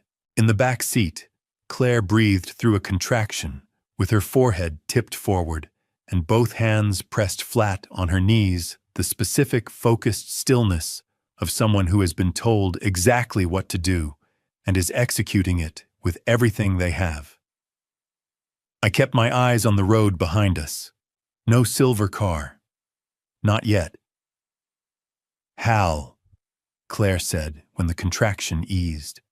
Her voice was rough at the edges. "What happens if he shows up at the hospital? Dr. Park has private access protocols," I said. "I arranged it 2 weeks ago through the hospital's patient privacy office. Claire Sutton is admitted under a restricted file, no information released to anyone not on the approved contact list. Nathan Mercer is not on that list." She absorbed this. "You arranged it 2 weeks ago." 3, actually. She turned her head and looked at me in the dark of the back seat. "You knew this might happen early. I knew we needed to be ready," I said. "That's not the same thing." "But yes." Roy turned onto McMillan and killed the headlights as we approached the service entrance, my instruction from 3 weeks ago when I had walked this route myself on a Tuesday afternoon just to know it. The gate opened on a code I had been given by the facilities manager after a conversation and a substantial equipment donation that I was not sorry about for a single second. Dr. Susan Park was waiting. She was 50 Korean American, with the kind of steady, unhurried competence that you only develop by having seen every possible version of a situation and knowing exactly which levers to pull for each one. She had a gurney and 2 nurses, and she assessed Claire in approximately 4 seconds, while the nurses took the bag from my hand. "How far apart?" she said. 3 minutes, Claire said. "Maybe less." "Fully effaced," Dr. Park said to the nurses already moving. "Let's go." She looked back at me over her shoulder. "Mr. Mercer, waiting room is through those doors on the left. I'll come find you." "Is she going to be okay?" I said. The question came out stripped of everything except what it was. Dr. Park looked at me with the direct, measured honesty of a woman who did not make promises she couldn't keep and did not withhold reassurance she could legitimately offer. "She's strong and she's ready," she said. "So is he." Then the doors swung shut and they were gone. I stood in the service corridor under fluorescent lights that hummed at a frequency designed, it seemed, to make everything feel more clinical than it already was. Roy appeared at my elbow. "You want coffee?" he said. "God, no," I said. "Sitting room's down the hall," he said. "I'll be outside." I walked to the waiting room and sat down in a chair that had the specific uncomfortable quality of hospital furniture everywhere, designed to be cleanable rather than restful. The room was empty at this hour.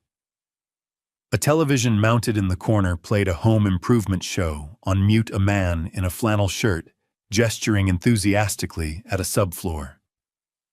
I reached into my jacket and took out Margaret's phone. I was not looking for the video this time. I opened the notes application. Margaret had used it the way some people use a journal, short entries, undated, whatever she was thinking when she was thinking it. I had never read them. It had felt like going through mail that was not addressed to me. Tonight I did not have the energy to maintain that particular boundary. I scrolled. Most of the notes were small things.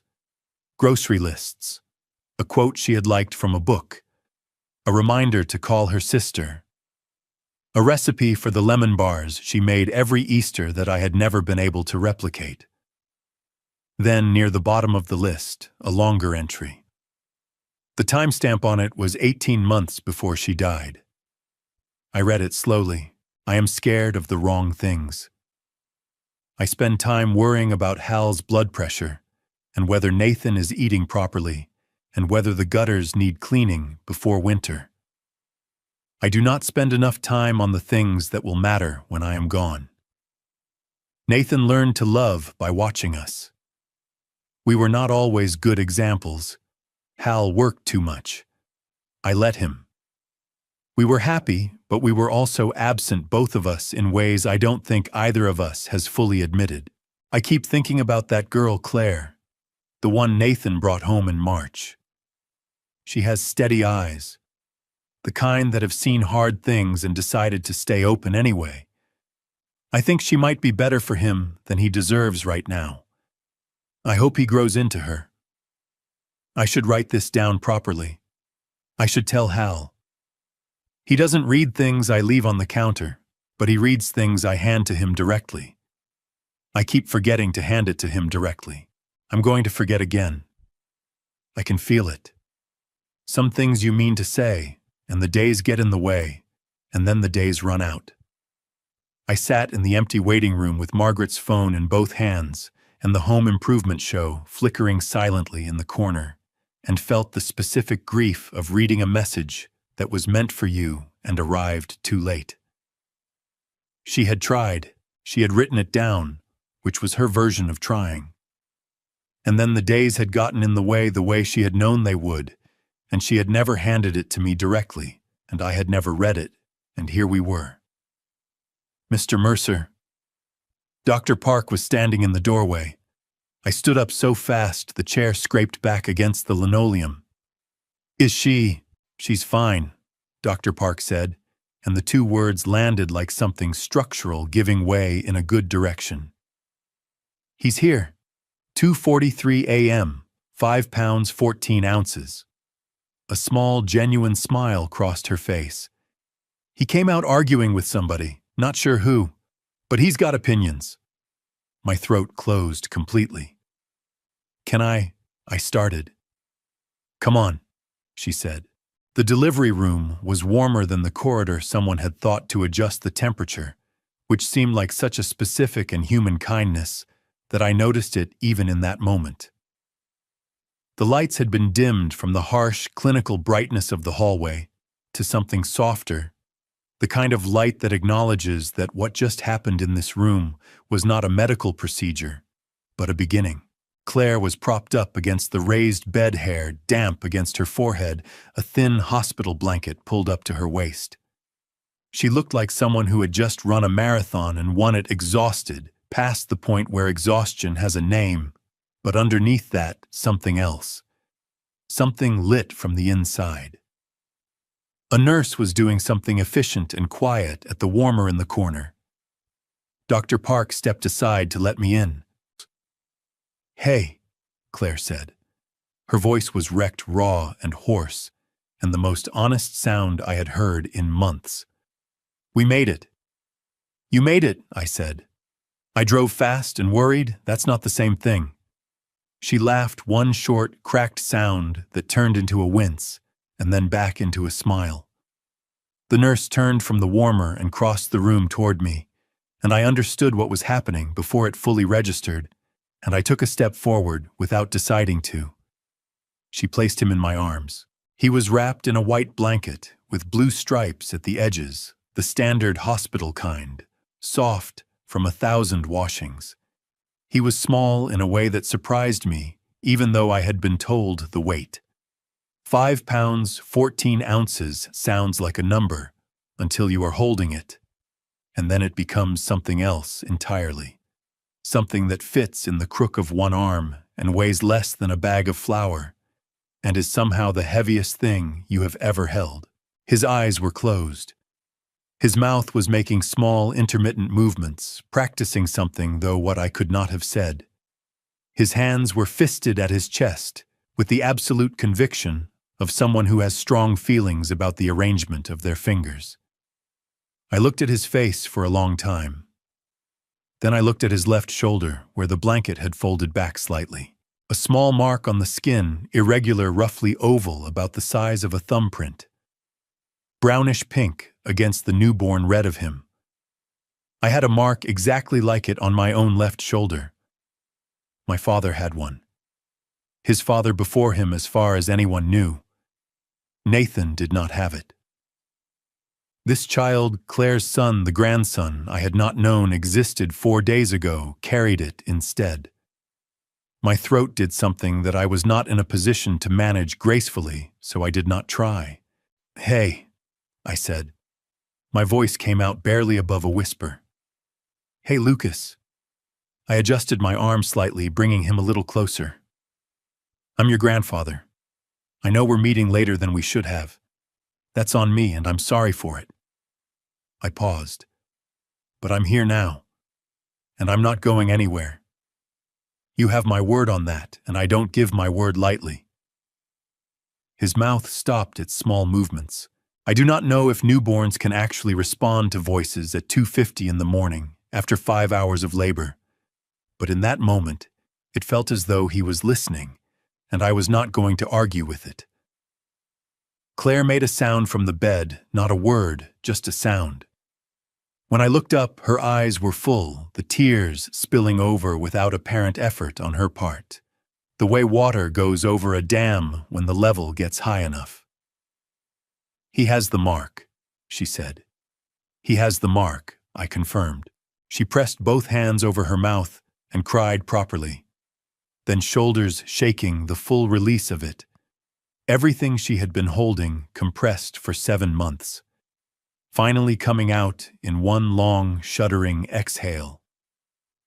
I stood with Lucas in my arms and let her cry without trying to stop it, because some things need to happen completely. After a while, she lowered her hands and wiped her face with the back of her wrist and took a long, unsteady breath. "What do we do now?" she said. I looked down at Lucas. His fist had relaxed slightly. One small finger had extended, pointing at nothing in particular, or perhaps at everything. "Now," I said, "I go make sure nobody gets through that door who isn't supposed to." My phone buzzed in my jacket pocket. I shifted Lucas carefully to one arm and checked it with my free hand. Nathan Mercer. Calling, not texting. I declined it. Then I read the text that came immediately after. "I know she's there. I know about the baby. You have until morning to make this right, old man.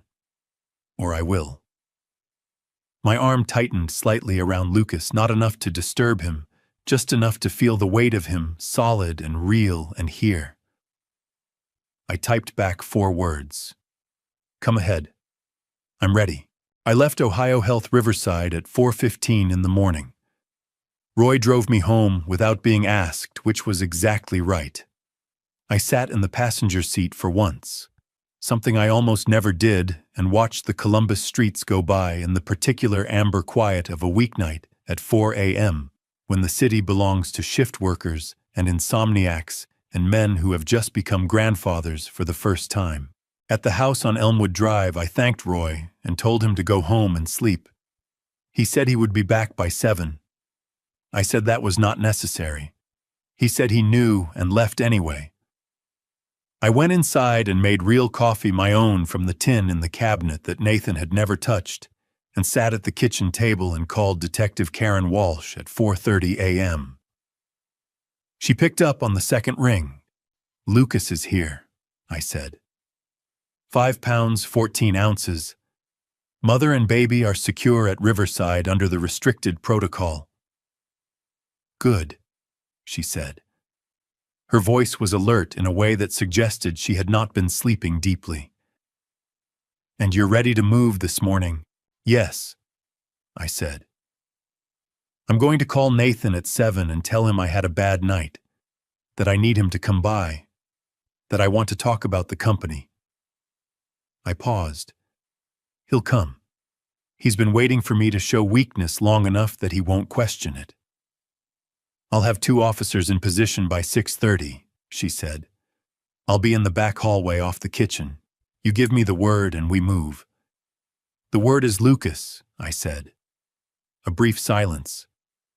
"Understood," she said. "Get some rest if you can." I did not rest. Instead, I went to the locked cabinet in my office and took out the accordion folder I had sealed 2 nights ago. I carried it to the kitchen table and opened it under the overhead light and went through every document one final time, not looking for errors, because Paula did not make errors, but because I needed to hold each piece of it in my hands and understand what it meant before I used it as a weapon. 14 wire transfers. A forensic accounting report 43 pages long. Medical documentation from Dr. Howell with my blood panel attached. The original sonogram and Claire's letter. Eddie's surveillance photographs showing Nathan entering the estate attorney's office on Sunday afternoon.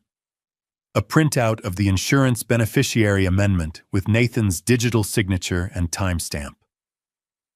$1.2 million stolen through shell companies registered in his girlfriend's mother's name. $15 million of life insurance redirected to himself, filed the same week he started poisoning my coffee. I stacked everything back into the folder and set it in the center of the kitchen table and went to stand at the window. The sky over Elmwood Drive was beginning to lighten at the edges, that thin gray that comes before the actual dawn when the darkness has given up, but the light hasn't fully committed yet. I had watched this sky from this window for 31 years. Margaret used to say that the best part of living in Ohio was that you always knew exactly where you stood with the weather. It was never subtle about what it intended to do. She had meant it as a mild complaint. I had always taken it as a point of pride. At 7 a.m., I called Nathan. "Dad." He answered on the first ring, which told me he had been awake and waiting. "I tried to reach you last night, so I know," I said. I let my voice carry the right amount of tired, not overdone, just the genuine exhaustion of a man who had been awake since midnight, which I was. "I had a rough night, son. I need you to come by this morning. I want to talk about what happens with the company if—" I stopped. Let it hang. "Just come by, please." A pause. I could hear him breathing. "I'll be there in an hour," he said. He arrived in 53 minutes, which told me everything about how eagerly he had been waiting for exactly this phone call. I was sitting at the kitchen table when he came through the back door, the accordion folder in front of me. My hands folded on top of it, the real coffee cooling in a mug to my right. I had not touched Nathan's coffee this morning. There was no need to pretend anymore. He came into the kitchen and stopped. He looked at the folder. He looked at me. He looked at the folder again. "What's that?" he said. "Sit down, Nathan," I said. Something shifted in his face, a quick recalibration, the way a person's expression changes when they have walked into a room expecting one thing and found another. He pulled out the chair across from me and sat down slowly, his eyes staying on the folder. "You look better this morning," he said carefully. "I thought you said you had a bad night." "I lied," I said. "I've been doing a lot of that lately, practicing." I held his gaze. "You taught me how important it was." His jaw tightened. "Dad..." "Paula Hines completed her report 2 days ago," I said. I opened the folder and slid the top document across the table. 14 transfers, 18 months, $1.2 million through 3 LLCs registered in Sandra Cole's name. Your authorizations are on every single one. I slid the next document across. Dr. James Howell's medical report. Amlodipine at 3 to 4 times therapeutic dose in my bloodstream, consistent with 10 weeks of daily exposure. The coffee sample tested positive. Another document. Insurance beneficiary amendment. $15 million. Filed the same week the dizzy spells started. I set my hands flat on the table. "You want to keep going, or do you have questions?" Nathan sat very still. The color had drained from his face in a way I had never seen before. Not the flush of anger I had expected, but a true blanching, the blood going somewhere else entirely, leaving him looking hollowed out under the kitchen light. "How long have you known?" he said. His voice was stripped down to something I barely recognized. "Long enough," I said. He pressed both hands over his face and dragged them down slowly. When his hands came away, what was left in his expression was something I had not been prepared for. Not defiance, not more manipulation, but a kind of raw, exhausted collapse like a structure that had been under too much load for too long and had finally exceeded its tolerance. "I didn't..." he started, stopped. "Diana said the doses were safe. She said it would just make you tired enough to sign things, to agree to things." He looked up at me and his eyes were red at the rims. "I swear to God I didn't know she was trying to..." "Nathan." My voice came out quiet and flat. "Don't." His mouth closed. "I found your note," I said. "The one from when you were 19. A man who builds things that last. You wrote that." I looked at him. "What happened to him?" Nathan flinched as though I had struck him. For a moment his face crumpled, completely ugly, unguarded, the face of someone who has just been asked the one question they cannot answer and cannot avoid. His hands came up to cover it, and he pressed them there, his shoulders going forward, a sound coming from him that was not quite a sob, but was right at the edge of one. "I don't know," he said into his palms. "I don't know, Dad. I'm sorry. I'm sorry Lucas Harold Mercer was born at 2:43 this morning," I said. 5 pounds 14 ounces. He has the family mark."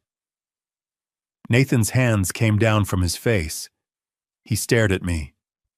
"You have a son," I said. "And because of what you and Diana did, he came into the world in a hotel room emergency, instead of a proper hospital arrival with his mother living in a storage room for 4 months, and his grandfather not knowing he existed." I let that land completely before I spoke again. "Lucas." From the back hallway, Detective Karen Walsh stepped into the kitchen doorway. Nathan turned at the sound of her footsteps. 2 uniformed officers appeared behind her. "Nathan Mercer."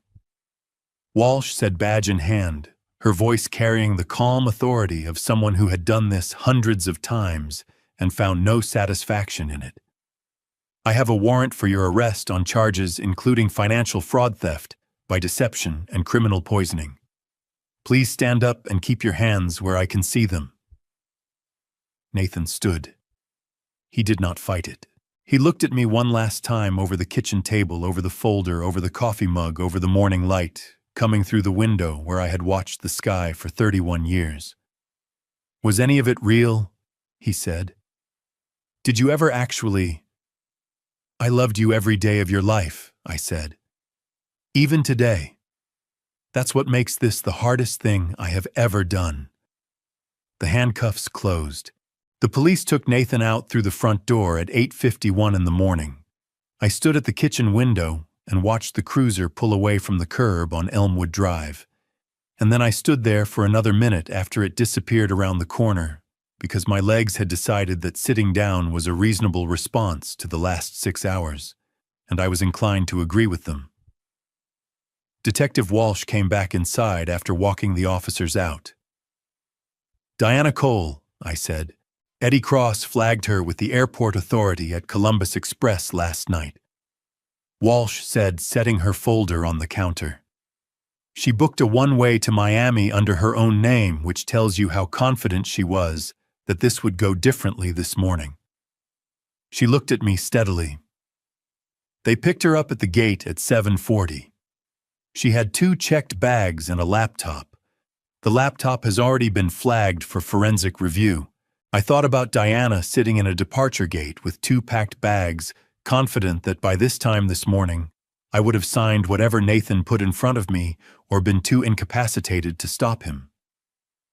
I thought about her patient-specific intelligence, the LLC structure, the 2 prior companies, the years of practice, and felt a cold, impersonal recognition that some people are simply built for a particular kind of damage and spend their lives finding new places to apply it. Good, I said. That was all I had for Diana Cole. Walsh gathered her folder and paused at the door. The DA's office will want a statement from you this week. Paula Hines's report and Dr. Howell's documentation are as clean as anything I've seen. This won't be complicated. She looked at me with something that was not quite sympathy, but was adjacent to it. You did this right, Mr. Mercer. I did it late, I said. She considered that. Better late than buried, she said and left. I sat back down at the kitchen table. The accordion folder was still spread open in front of me, documents I had carried for days, the architecture of everything Nathan and Diana had built against me. I stacked them back into order and tied the folder shut and set it by the door for Walsh's office. Then I called Frank Delgado. He answered on the 3rd ring, the sound of an air wrench somewhere behind him, going quiet as he picked up. It's done, I said. Both of them. A pause. Good, Frank said. The same word I had used about Diana and carrying the same weight. Frank, I stopped, started again. I have a proposition for you. Not as an apology. I'm done trying to pay you back for something that can't be paid back. This is a separate thing. I looked out the kitchen window at the bare November yard. I need a director of operations at Mercer Freight. Someone who knows how the actual work gets done. Someone I trust to tell me when I'm wrong. I paused. The salary is real and the job is real, and you can say no and it won't change anything between us. The air wrench started up again somewhere in the background, then stopped. Send me the job description, Frank said. I'll read it. That's all I'm asking? I said. I hung up and sat for a moment in the quiet kitchen. The coffee in my mug had gone completely cold. I drank it anyway. Then I drove to Ohio Health Riverside. Claire was awake when I came in, sitting up in the hospital bed with Lucas against her chest.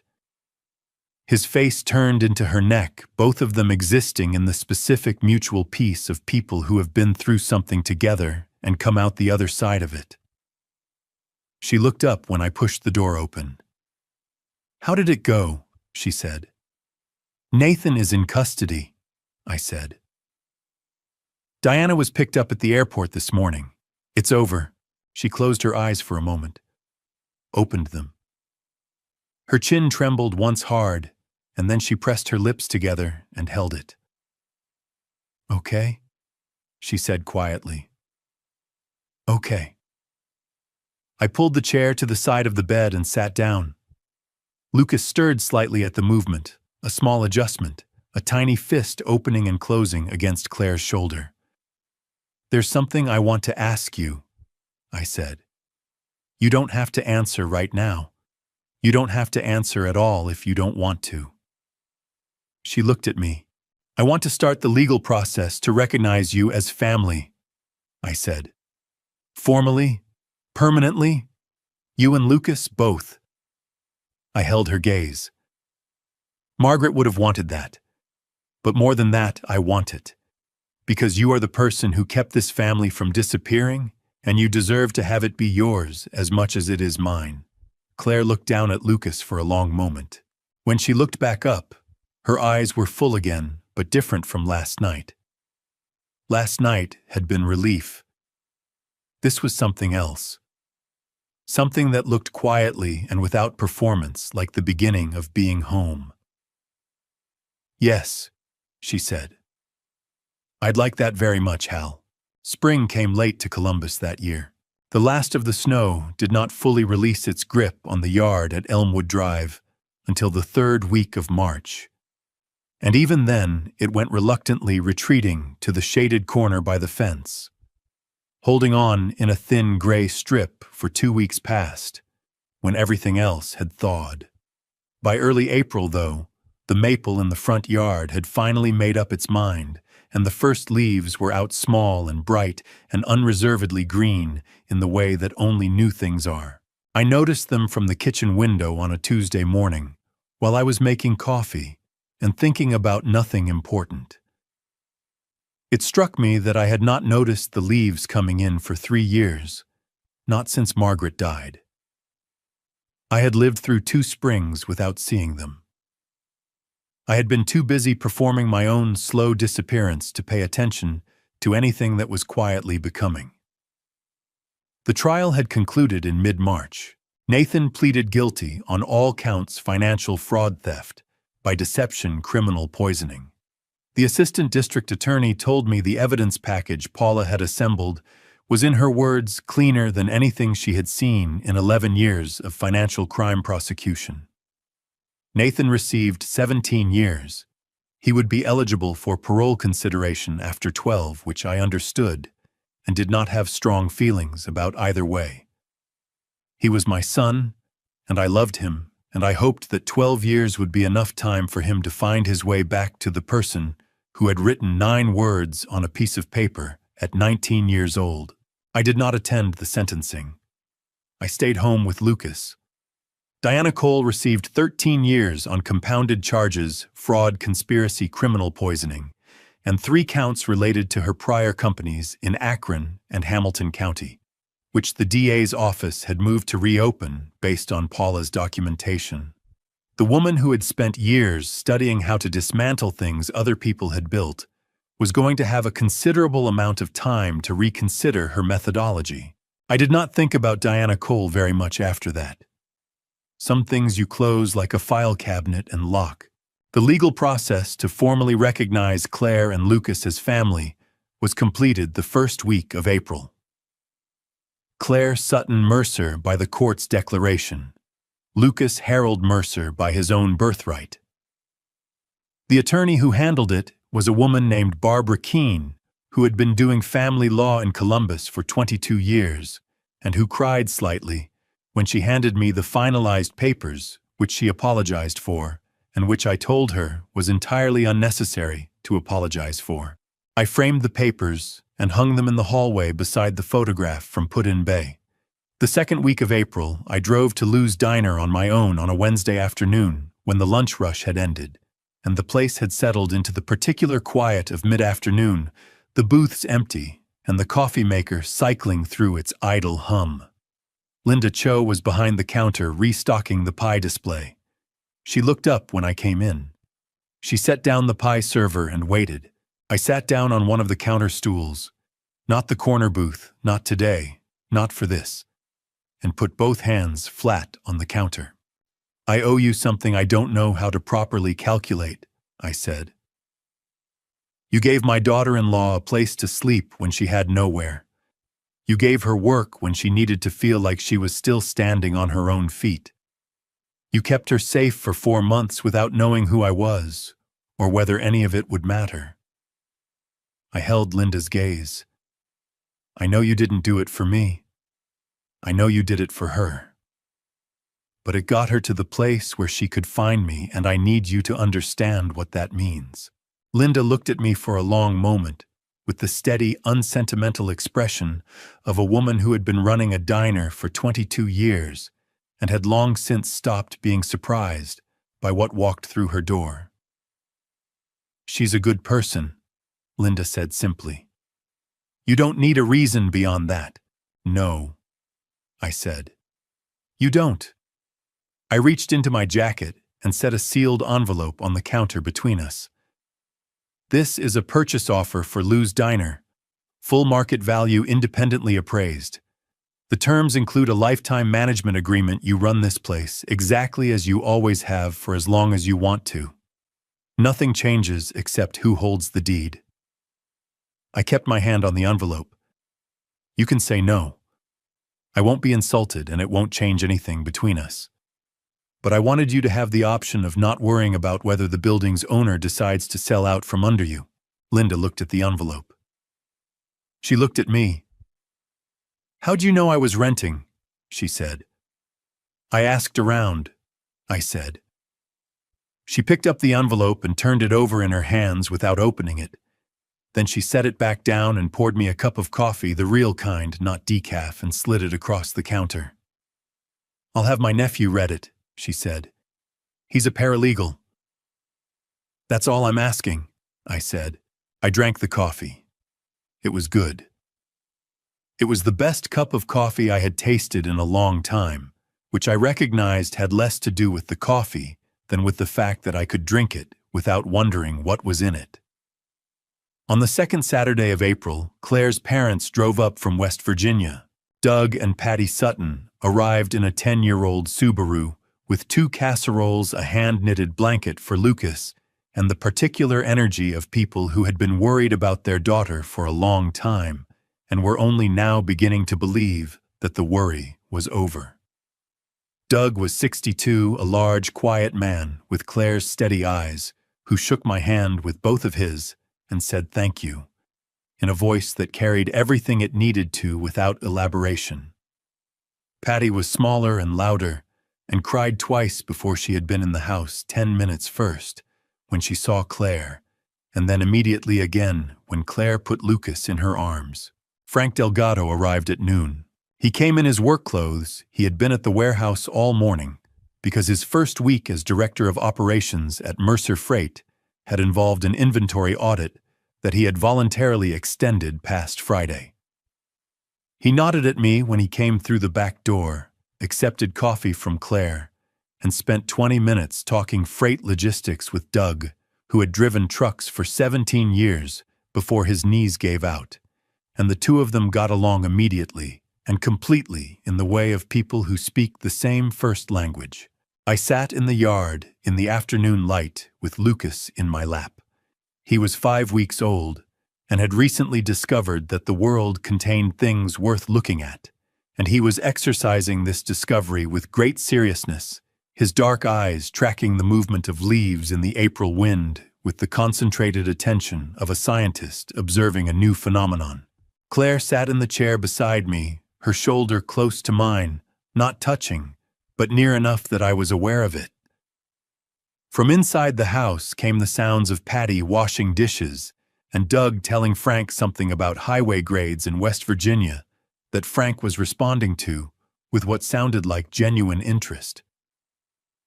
"Frank seems good," Claire said. "He's exactly what the company needed," I said. "Which is someone who tells me when I'm wrong before I've committed to being wrong." She smiled at the yard. "Margaret would have liked him. Margaret would have fed him 3 times and asked him about his family," I said. "In that order." Claire laughed, the real kind. the kind that came from somewhere unguarded. Lucas looked up at the sound of it. I looked down at him, looking up at her, at his grandmother's name, that he would one day learn at the yard, that had held 31 years of a life I had built, board by board and contract by contract, and morning by morning at the leaves that I had finally remembered to notice. I had spent 35 years building Mercer Freight.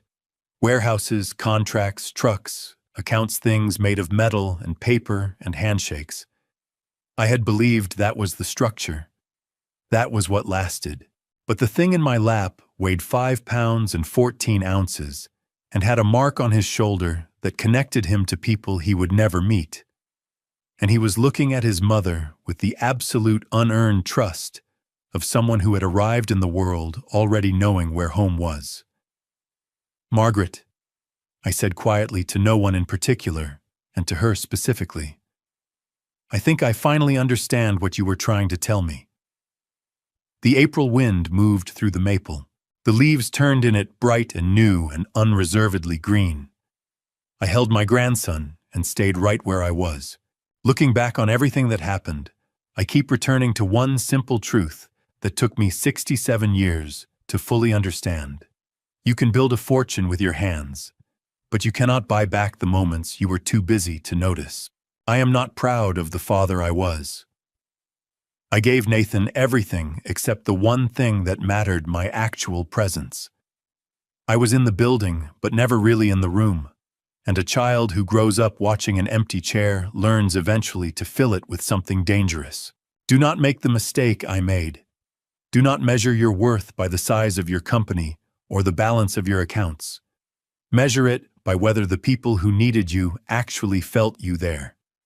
I learned that lesson almost too late, and the cost was a son I lost twice. Once to absence, once to a courtroom. I believe God allowed the truth to surface, when he did, not a moment sooner than necessary, not a moment later than survivable. That is the only way I can explain Claire finding me in that diner on that particular Friday night, with that particular notebook in her apron pocket. These grandpastries do not exist to entertain. They exist because someone needs to hear them. This revenge story is not about anger. It is about what happens when love arrives too late and justice arrives just in time. And if these grandpastries have taught me anything worth passing on, it is this: protect the people in front of you before life forces you to go searching for them. If this revenge story reached something real inside you, if any part of Hal's journey felt familiar, leave a comment and tell me what you would have done differently. Share this with someone who needs it. And if these grandpastries have earned a place in your week, subscribe so you never miss what comes next. Thank you for staying with me all the way to the end. And a gentle reminder, some details in the stories ahead have been fictionalized for storytelling and reflection purposes. If that style of content is not for you, feel free to step away and find something that speaks to your heart better. No hard feelings and no judgment whatsoever.